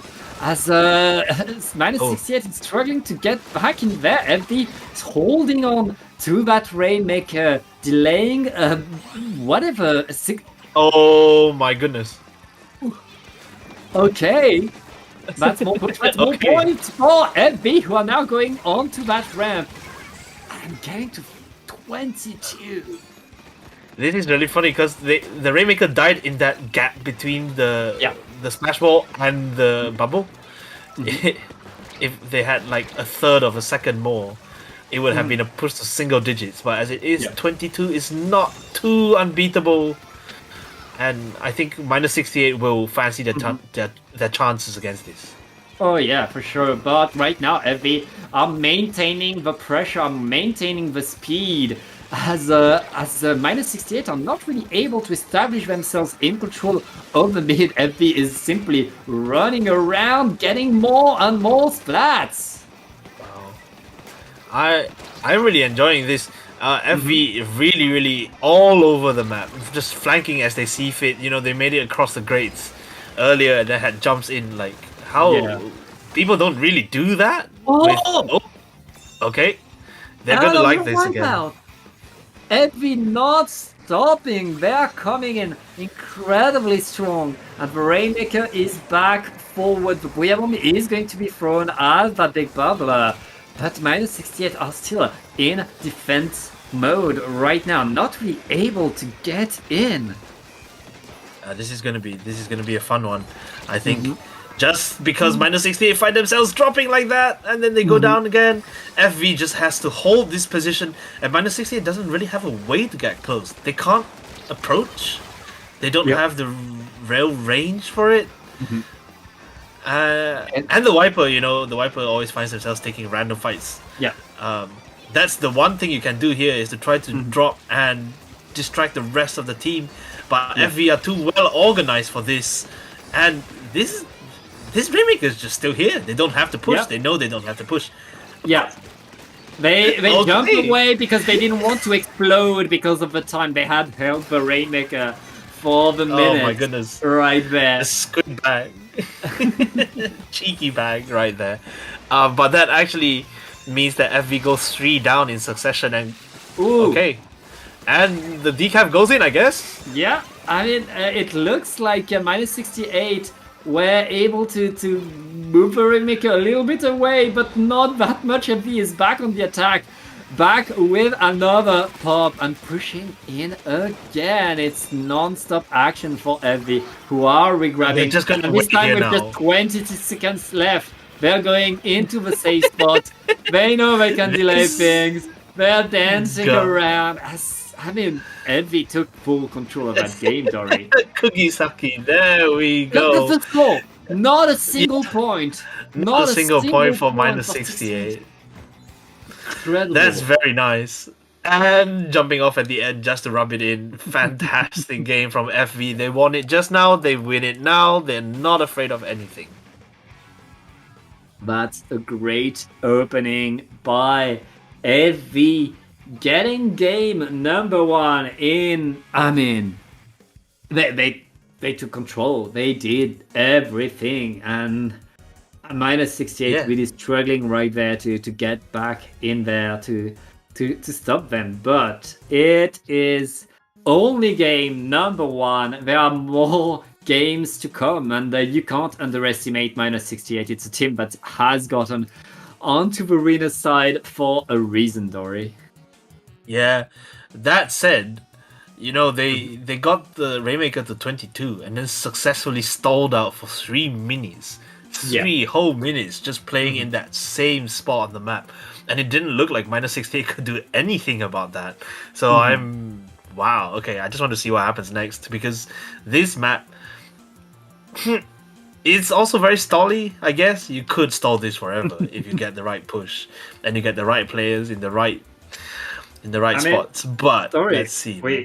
we saw FV get an incredibly fast KO on this map mode earlier against a different team. We'll see they're able to find that speed again, find that pushing power again. But now the pressure is all on minus 68 to really stop FV as they are moving forward with again that squeezer comp. Very interesting pick. I like the squeezer comp. The walls, the wall and the wall, double wall is going to be so annoying on the side of FV. You know that's just, it irritates. It's going to irritate the players of minus 68 just enough, I think, to make it genuinely annoying to play against. And they're going to lean into that because they're already 2 up. Ooh, and, yeah. Okay, that's a 3rd one down. It's going to be staggered if they keep trying to run in like this, and they make the ball, and the clam economy is all blue at the moment.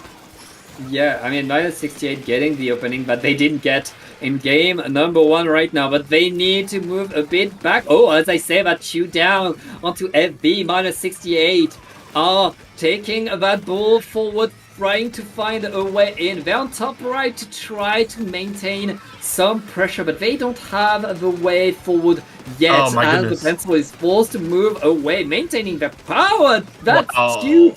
Wonderful snipes right there. Wow. Can FB get under the basket though?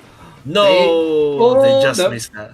Yeah, they missed the throw, and that's FB holding the line, holding their defense, but forced to move back. That is not the position FB wants to be in.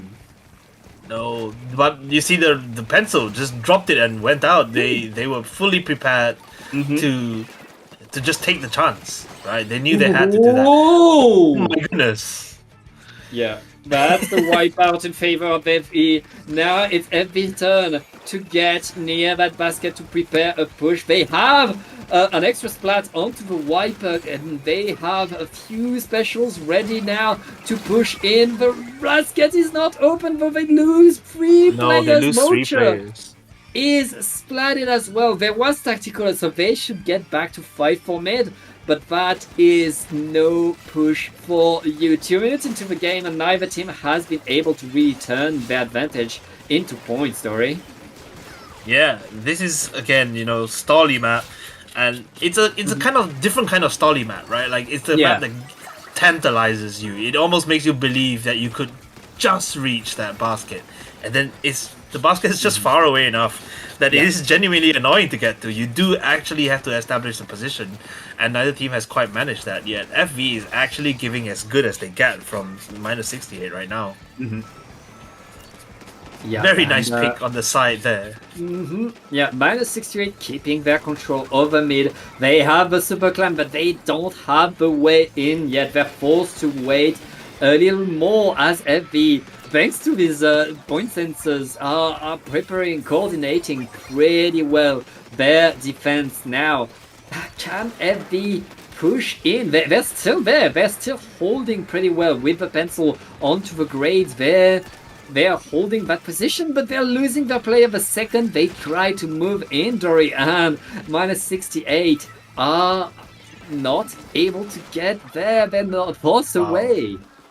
3 minutes and we're still scoreless on this ball. Are we going to see Are we going to see a really long overtime here? Well- each player has been trying to crack open. Yeah. All players actually have been trying to crack open the enemy front lines, the enemy defenses. But the Viper will go in, get taken out by the blaster. Ooh. This doesn't quite work again. It is 2 down on the side of 68. Even though they have specials, they don't really have the rest of the team to play against that. Everyone goes back, and the clock remains ticking down. Yeah, and minus 68 right now. They have 2 super clams.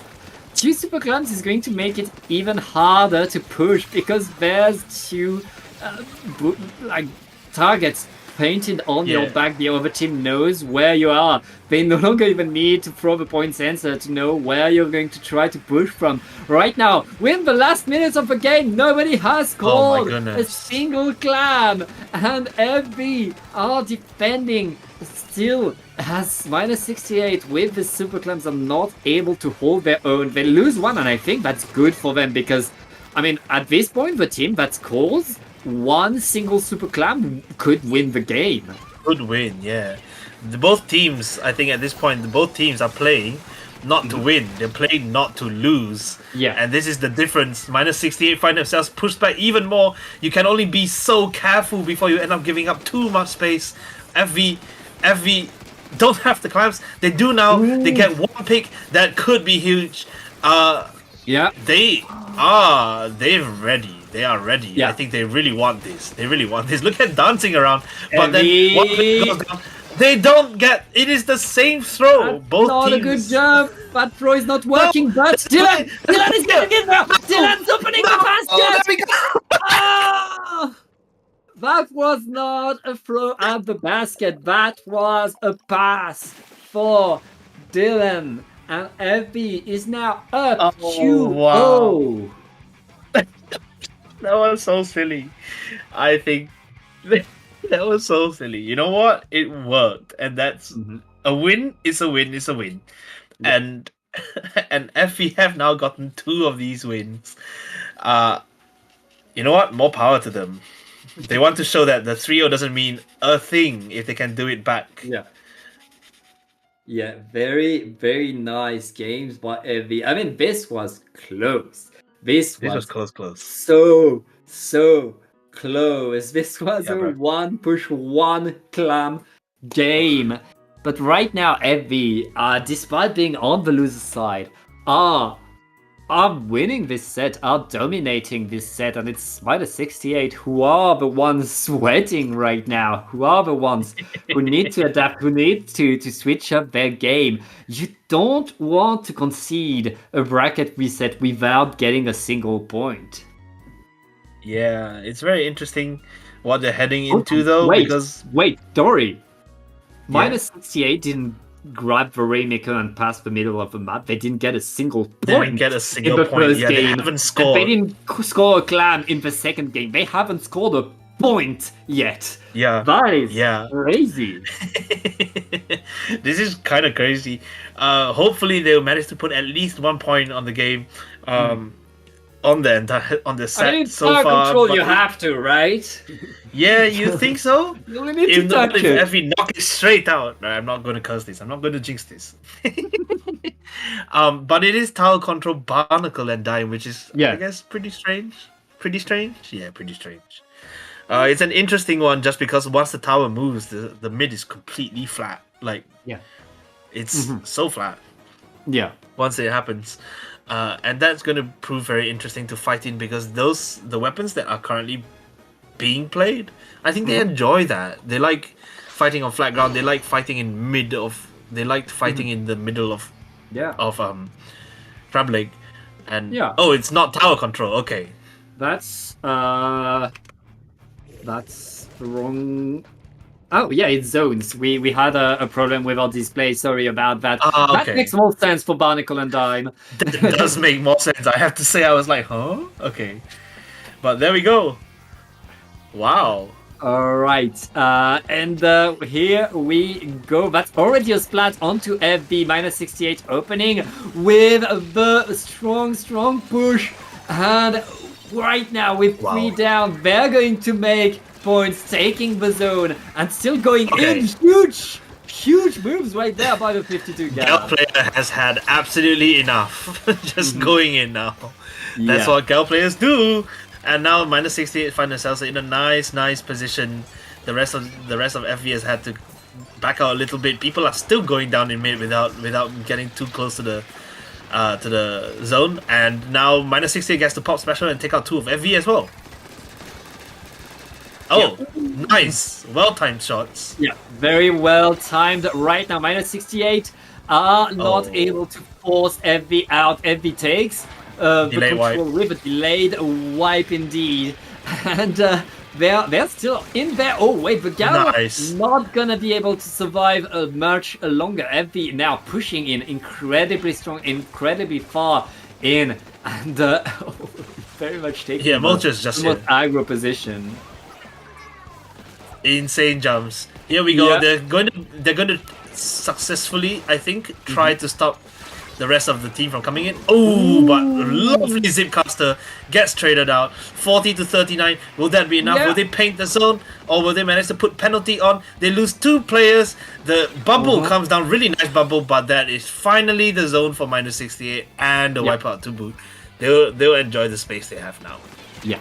Minus 68. Keeping the lead here allows them to breathe a little bit better, allows them to simply hold the zone now as FV is forced to find another push. Now, can FV get in? They have the tactical already, and with the well, they'll try to get their way forward, but there's already no penalty on 68, who are making good points, Dory. Ooh, that was possibly a little too hasty from the 52. But then they actually managed to get 2 players down, 3 players down. They punish a jump, and that will be they can paint the zone in their free time. Yeah. The rest of the team is in. They have mid control, and they are ready to start counting down. Ooh, they go 2 down. Oops. Yeah, 2 down onto heavy. Minus 68 will, get back the zone, probably. Yeah, they lost a few players, so that's Yeah. that's a bit of control, but not that much, as FV is back already into the game. And this time FV is rid of their penalty. They're going to make good points. Minus 68 needs to push now if they want to keep the lead. Yeah, FV are very. I think they found that they can't just sit back and wait for minus 68 to come to them. By pushing forward, they've actually managed to get the picks they need, and they get the lead. It's not a big lead, and certainly that gives them only like what 25 seconds. Yeah. This player is stuck here for now, so they as long as Yeah, they don't but die. they're moving They pretty have a well special right of their there. own. Yeah. And that's FV taking back control over the zone with 1.5 minutes.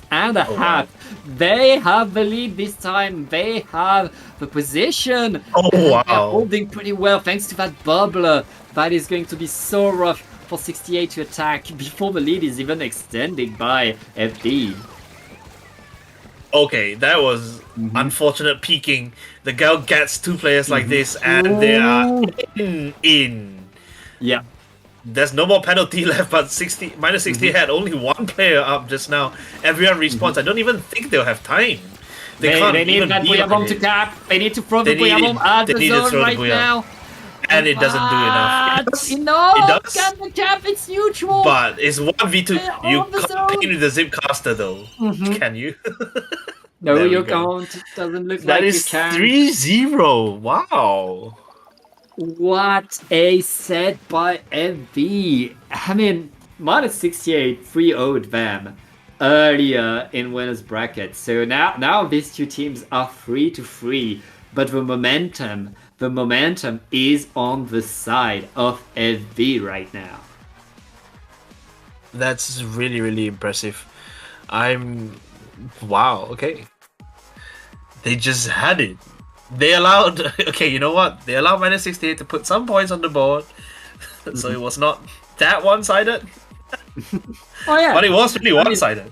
It was pretty one-sided. We saw 68 really get in, get control, get the lead, they did the things right, but in the end, FV able to get back in there, get back the control over the zone, and they Right. got deeper and they got further into enemy territory to delay the push a bit more, which paid off Yeah, in the they got what they end. needed. Mhm. Which means it's a bracket reset, which means we get another set, the final set of Wait. this tournament, which is Are going you to start serious? with. We come what? back here again. Yes, we come back here right away. We go straight in, guys. Actually, Yeah. the next map is also Crab Leg Clams. We're gonna see a repeat of 2 map Yep. modes. Yeah, it Let's happens. see. And -68 can't complain. It is their pick. It is their own pick, so I they see. have to go with it. Wow. Okay. Yeah, and they lost just now. They have to find something different to do now. They get a second chance at this. So, you know, if they lose again, it's literally just their fault.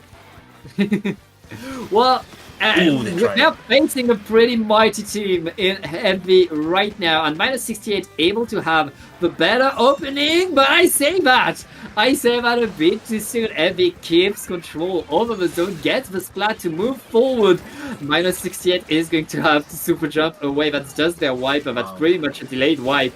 And Stilon is Yeah. already in there with the decapitator. Okay. Look at these jumps. Oh, you hate to see it. You hate to see it. The And splashdown! The splashdown was so rude. But one player from -68 will actually escape and paint the zone. Yeah. They are all forced to come back. They actually don't manage to cap at all, But they but they did don't. neutralize. I don't cap. They don't. Oh! That's wild. That's crazy. Right. That's a huge double, but they need to cap the zone now. Splatting isn't enough. They A do. splashdown onto the zone will give goodness. them the penalty. And the 68 Wow. gets to breathe a little bit, but what an opening by FV. Wow, yeah, they weren't joking around for sure. My goodness. Oh. I have to say that these picks from the pencil are so clean. Yeah. Like, I don't even like watching pencil gameplay, but these has Yeah. been so clean. You Amazing. Because you have no taste, or you don't know what's good. I want to watch some rare weapons. A good pencil is always a pleasure to watch, and it's a fun weapon to play as well. Right now, -68 are answering the call. They are holding the map in a going straight in. lockdown. Full control by them, and FV are struggling to push. Uh-oh. We're about to have a Two lead down. swap, 2 players down, and -68 gets it. They get the lead, and FV right now are in trouble. They need to run They have towards to go the paint. zone. They have They to have to get go in in. there. The splashdown Okay, gets in. okay. They're able to save themselves. Oh my goodness. Wow, okay. They buy themselves another minute of gameplay, but they actually have to lock in for this. They are still losing players, so this gives -68 too much space to work with, and -68 will actually recap again, putting even more penalty on. They're just in such a commanding position. It feels like FV was probably a little shaken by that. I don't think they were expecting the hold all the way down to 2 after a push to 13. But as we've seen tonight, like everyone has been. Hammer throw goes crazy. Everyone has been more than happy to just keep going in and holding and making huge pushes to single-digit numbers. I mean, right now, -68, though, they're almost rid of their penalty. And they're still holding control. FV needs to get That's in the game. splashdown. It's too far and too late. That is game for -68. Hey, you said it. If they lose, it's their own fault. They win this one with a KO. They are back into this game. And we have a grand final, Dory. We have a grand finals indeed. That was a warm up. That was a warm up, guys. And that means that we are headed to a repeat of the second game from the previous set. We are going to see Crab Lake Capital Clans, and maybe it's going to end different again. And I know sorry. I know -68 would definitely like that. I mean, Dory, I love that we get to see the same map modes because this is the kind of things that allow teams to show how they're able to adapt, how they're able to switch up their game. Crab-Leg Clams felt painful to play for both of these teams. They took control of the map, but they struggled to get in. Nobody was able to get under that basket, and in the end, it was the cheeky dive forward by Dylan that allowed the win in overtime by FV. And now that teams, they get to adapt, they get to discuss what was going wrong in the previous time and how to adapt, how to fix it. So I'm really looking forward to see, do we see different weapons? And what do we see coming? The Squeezer is coming back at least, and it looks like it's going to be an S-Blast again for -68. Nice. I'm very happy to see this. These, I mean, just fantastic to watch. I genuinely like watching Squeezer play on this map. I think he's got so much flexibility. Ooh, there we go. Really nice. Very nice. Ooh. What can you say? Wow. Okay, they are just going in, bro. Yeah. Amazing from everyone involved. Very, very good awareness from the girl to jump out like that and jump straight back in. Wow. Okay. Top speed gameplay. This one. Yeah. -68. Find themselves 2 down already. And the girl is here. Movement, and they're moving in. They have so many clams. They have control. That wall up there is going to allow the gal to stay there, maintain so much aggro. My goodness. They got their points after a rough one where it took more than 5 minutes to score a single clam. Heavy opening strong, and here comes the answer. -68, adapting as well. Both teams have found their way in. That was a fantastic heads-up play by the girl. They had enough clams, and they knew that killing the one escaping player would actually give them enough for a power clam, and they did that, and they scored, and that puts -68 on the board for clams games as well. Wow. Yeah, and right now both teams are back to the drawing board, back to fighting for mid. That's already a splat onto the S-Blast as FV is getting the numbers advantage. Can they get the clam? Can they get another push? It looks like they're keeping their advantage, and they are going in again. Very, very nice to watch here. FV just holding the position right here. They actually have such an advantage as well. They know that there's this player here, and this player now that they've dropped the girl is practically irrelevant to what's happening on the plat there. However, -68 do actually manage to defend this one out, forcing the players back. There's 2 down. That's a slightly early cooler, I think, but well done to get out faster if you need it. Yeah, FV got their 52 gal forward onto the platform, but they were not able to really get enough control to justify a push, especially since FV has the lead right now. They don't want to give a free super clam to their opponent, as -68 are getting control over the zone. Wow, okay. By the Zipcaster, that's a lot of control taken thanks to that Zipcaster. FV is back onto the map.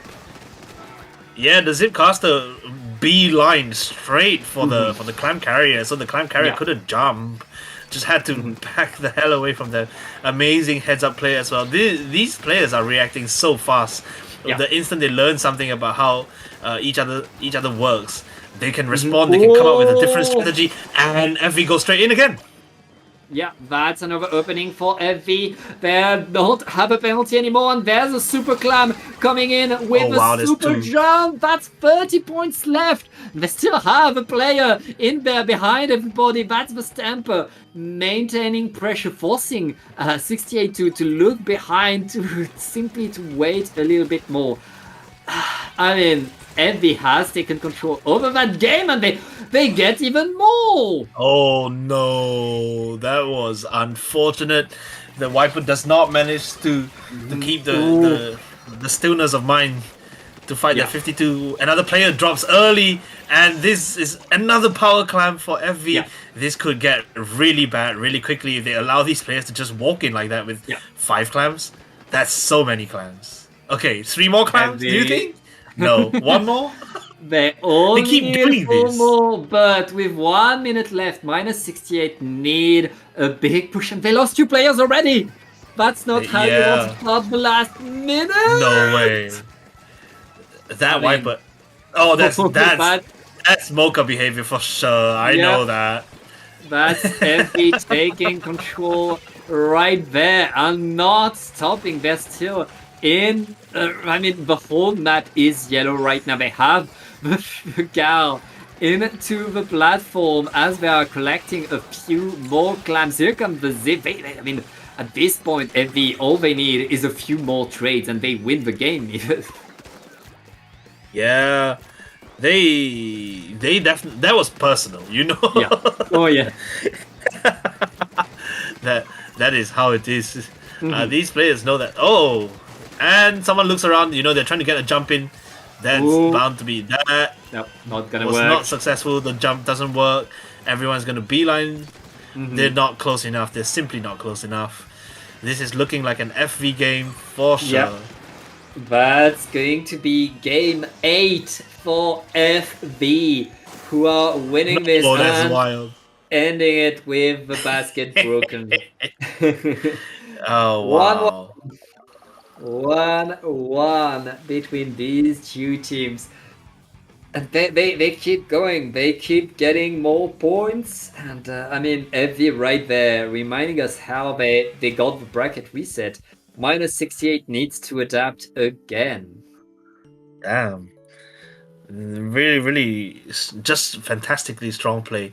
Definitely personal for that one. Oh, yeah. My goodness. Yeah. Wow. Okay. Yeah, that's, great moves by FV right there, able to really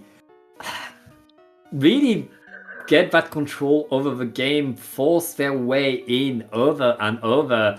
And minus 68 were able to win a few fights, but they didn't have the double wall comp that allowed them to really hold their own on the opponent splat, which cost them the game. Now we are going to go and watch tower control on Makomot.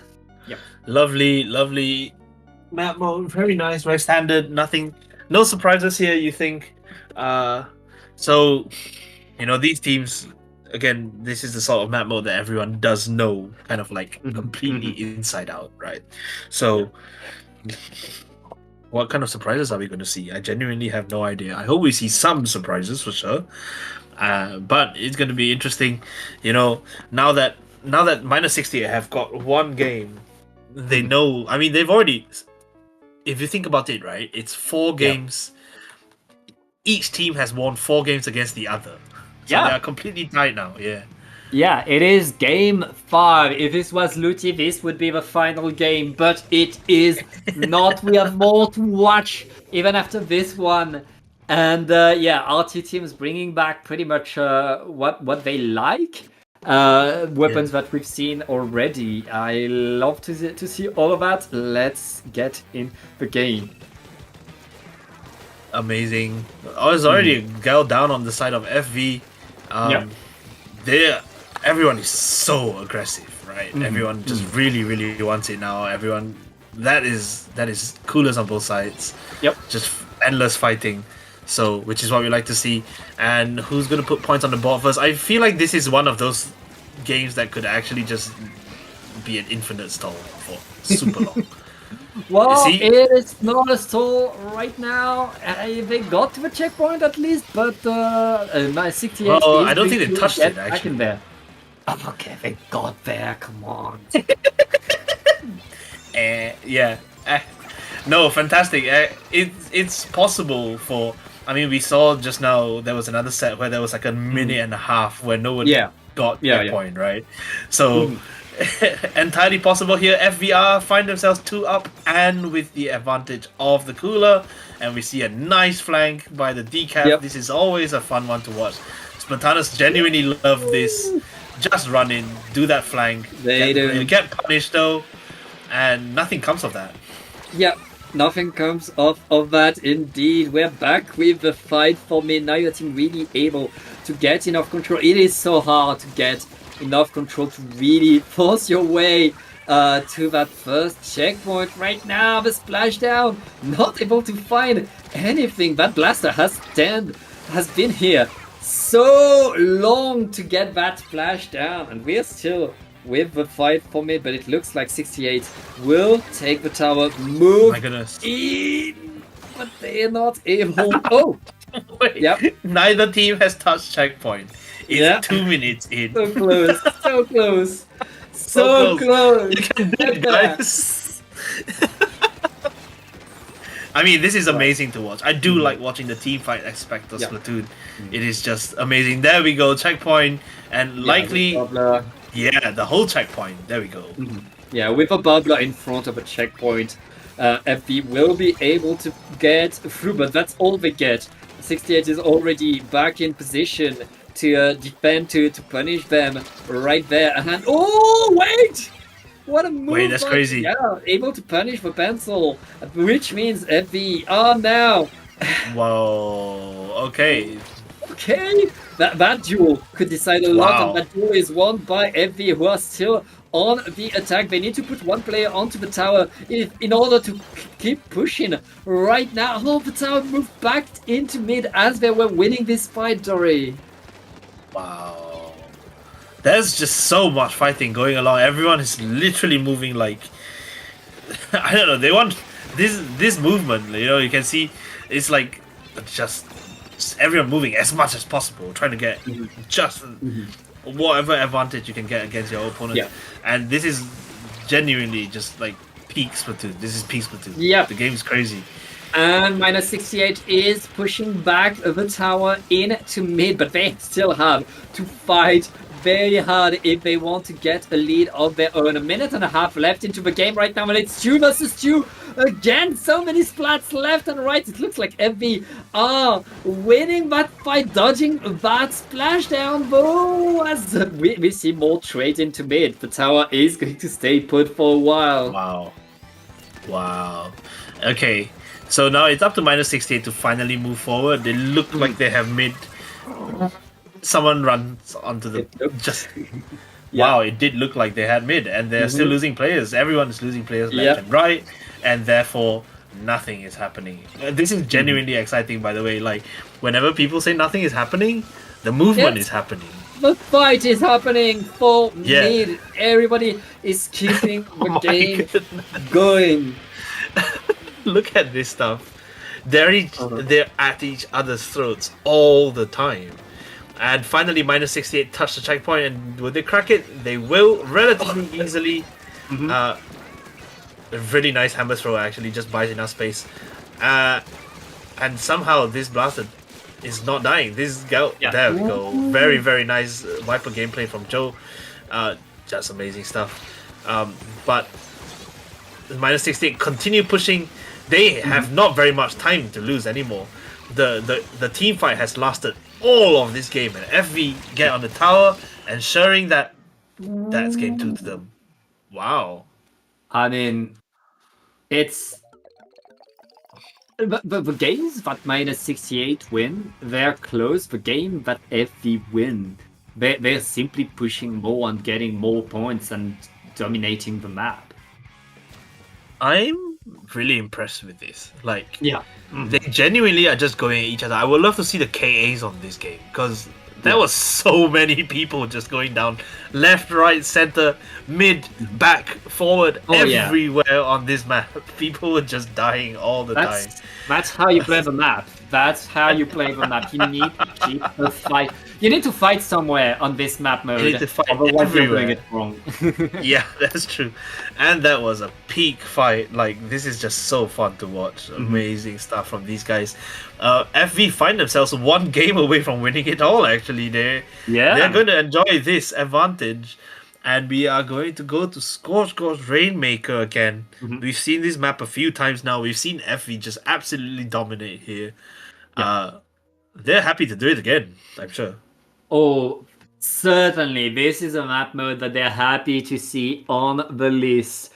And yeah, I mean, minus 68. They got pummeled when we went there. They didn't grab. They didn't score a single point when we played Rainmaker there. Not Yeah, scoring the a point in previous- Rainmaker is a rough game. In a 5-minute game, that wasn't a KO. That was a 5-minute game where they Yeah. didn't get a point. So now minus 68, they need to adapt it all. They need to change it all, especially since, I mean, it's back to the wall. FV only needs one more game. Very, very impressive for FV to FV for making it all the way here, just pushing minus 68 all the way. They've already won. FV have won on this map twice already against the same. Well, once against the same opponent as well. Yeah. So, haha. Now it's for minus 68 to cook something up. They have to Yeah. cook something up if they want to have a chance. They have to cook FV bringing. Oh wait, FV is there. Both teams are bringing the heavy edit. We have very similar comps on each side, Dory. Wow, the nice. only difference is what Platana is is there. That's the only difference between we pretty much have a Ditto right there. Yeah, this is very mirror matchy. I'm going to be biased and talk about Viper on this map. Because, Well- oh look, okay, the Custom Blaster is the one who does it. Early grab from minus 68. The hammers are going to prove to be big here, and okay, you know what? It's just the Rainmaker left. They're going to get as many points as they can. Yeah, Just to but stall it then- out. They're The still team struggling to comes get the back in. checkpoint. Are they able? Yes, they're able to get the checkpoint. And there's 3 Wow, players okay. down. It's only That's the heavy 3 down, edit. yeah. That's a delayed wipe, Dory. Minus 68. Opening so they love strong in that this. first minute, and they're still in control. They're gonna get repop and more points. They love this. They have a clear run to like 30. Mhm. Yeah, the 30s. There we go. And maybe... Oh, that is the end of the push. Wow, okay. Yeah. Successful. That's the push. 38 is not a large lead at all. Not on this map. You want something in the 20s. You see, Yeah. wow, Dylan is all the way here already. Yeah. Went straight in. I mean, and the FV Rainmaker's only now here. with the answer, getting the fight as deep as they can right away. As a minus 68 are defending, but the checkpoint was broken like That's that on right. FV. Eyeing that lead right now. Kiki dodging the hammer. It's 2 down onto 68. Oh, but the now goal. able to get it. Oh, but it's not over though. It's not over. Oh, the very bubbler, interesting. the bubbler, not Oh, enough no. to get. That's the lead, that's lead. lead. The lead is taken still. That's crazy. The lead is taken still. Oh, that Guys, just 3 more decapitator. minutes. My The goodness. decapitator took just the right amount of time from the opponent to allow the lead to be taken. As Yeah. now 68 are back into Oh. trying to move in. Oh, that's bad. Oh, okay. Oh, Oh, my goodness. Oh The no! girl had FV. 3 kills. It was free Oh, for them. that is so my. rough. Unfortunately, you can no longer squid roll that. Yeah, no, you can't. You can't dunk that because you never could. You never could. That's not a reef Oh slider. yeah, you couldn't. Yes. Reslider, that's the one. Yeah, unfortunately, like, I mean, they are going to be fighting. Oh, very Oh. nice shark. Yeah, yeah. That The was power really of the fun. torpedo right there. That hammer just got a They were double. ne- Two I wonder if shots. they knew. Yeah, I wonder if they knew. They were right next to each other. My Yeah, goodness. it worked. It worked. And right now, 68 will be able to get their way back forward, but they lose 2 players as they try to get control. I'm so impressed with how these teams are playing. They're not only just playing, you know, obviously they're very good and they're very good at executing the game plan when they come to it, Yeah. but also we've seen incredible kind of improvisations from all Yep. teams, all players. Okay, they get a few more points on the board, but I feel like minus 68 are in a position where they can feel like 26 is not critical, you know, they definitely have the power, they can push, they've done it once already, they just have to do it again. They have the same specials, really? Oh no, no, they allowed. That's wild. That was 50 is callous. huge, especially since we are near the last minute. Yeah, and that's oh huge no, now. there are 3. That's crazy. Yeah, they can just leave it there forever now. They dropped it to the side, but I mean, that's How are you popping so it there? rough. FB grabbing the Rainmaker, moving in. 1 minute left in the game. They don't even Wow. need to push Okay. on this map. On this map, they don't even need to push, but they still do so because they want the pressure. They want No, that's the wild. power. Okay, but the Rainmaker stays back. The Rainmaker. Yeah, the very much edit is stays just back. walking in though. Edit is going insane. Yeah. Okay, regrouping with the team. 30 seconds left. And minus 68 way. needs a miracle. No if they want to way. stay in the tournament. Okay. It's just a Rainmaker now. Oh. Rainmaker's actually successfully okay. Finally, they go down, and everyone is kind of in place, but that's not enough. They have to get this. They have to play this Yeah. flawlessly. Yeah, they're in a nice position, but with 10 seconds they are left, losing they are players losing already. The Rainmaker. Evie needs to defend right now. It's last chance for minus 68, My goodness. who are moving in, waiting, but they can't take too much risk. But they will have to, at some point, they will have to move in. No. It's too late. And that's game. Yeah. Wow. A commanding, actually, such a commanding performance from FV. They won again. This is like a complete replay of the previous set, the set that forced the bracket reset, and they won 2 out of 3 of those games.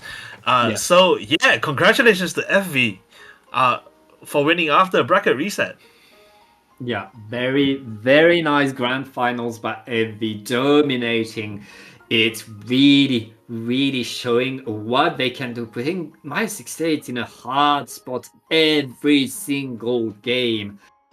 And that's going to be it. That's the tournament. Evie are your battling pool champions. Wow. That was a truly entertaining 3 sets we got to watch between these guys. It's a scrim, guys. It actually really felt like a scrim. The difference was so minimal. 3 wins one way, 3 wins the other, and then 1 each, and then 2 here. And these teams can be so proud of themselves. Amazing stuff. Yeah, it's that's going to be it for the tournament. But before we go, Dory, where can I find you on the internet? You can find me at this link on here. Dory is right in the middle of that word, and if you even still use Twitter, if you take the dot out here, that's me on Twitter. And Okay. Pat, for you? Well, you can find me on Blue Sky. It's written on your screen right there. I'd like to give a special shout out to Dorian, our wonderful observer, and everybody Yeah. at Double Productions. Thank you so much for watching. Stay tuned for the raid, and we'll see you on Friday for Trident Cup.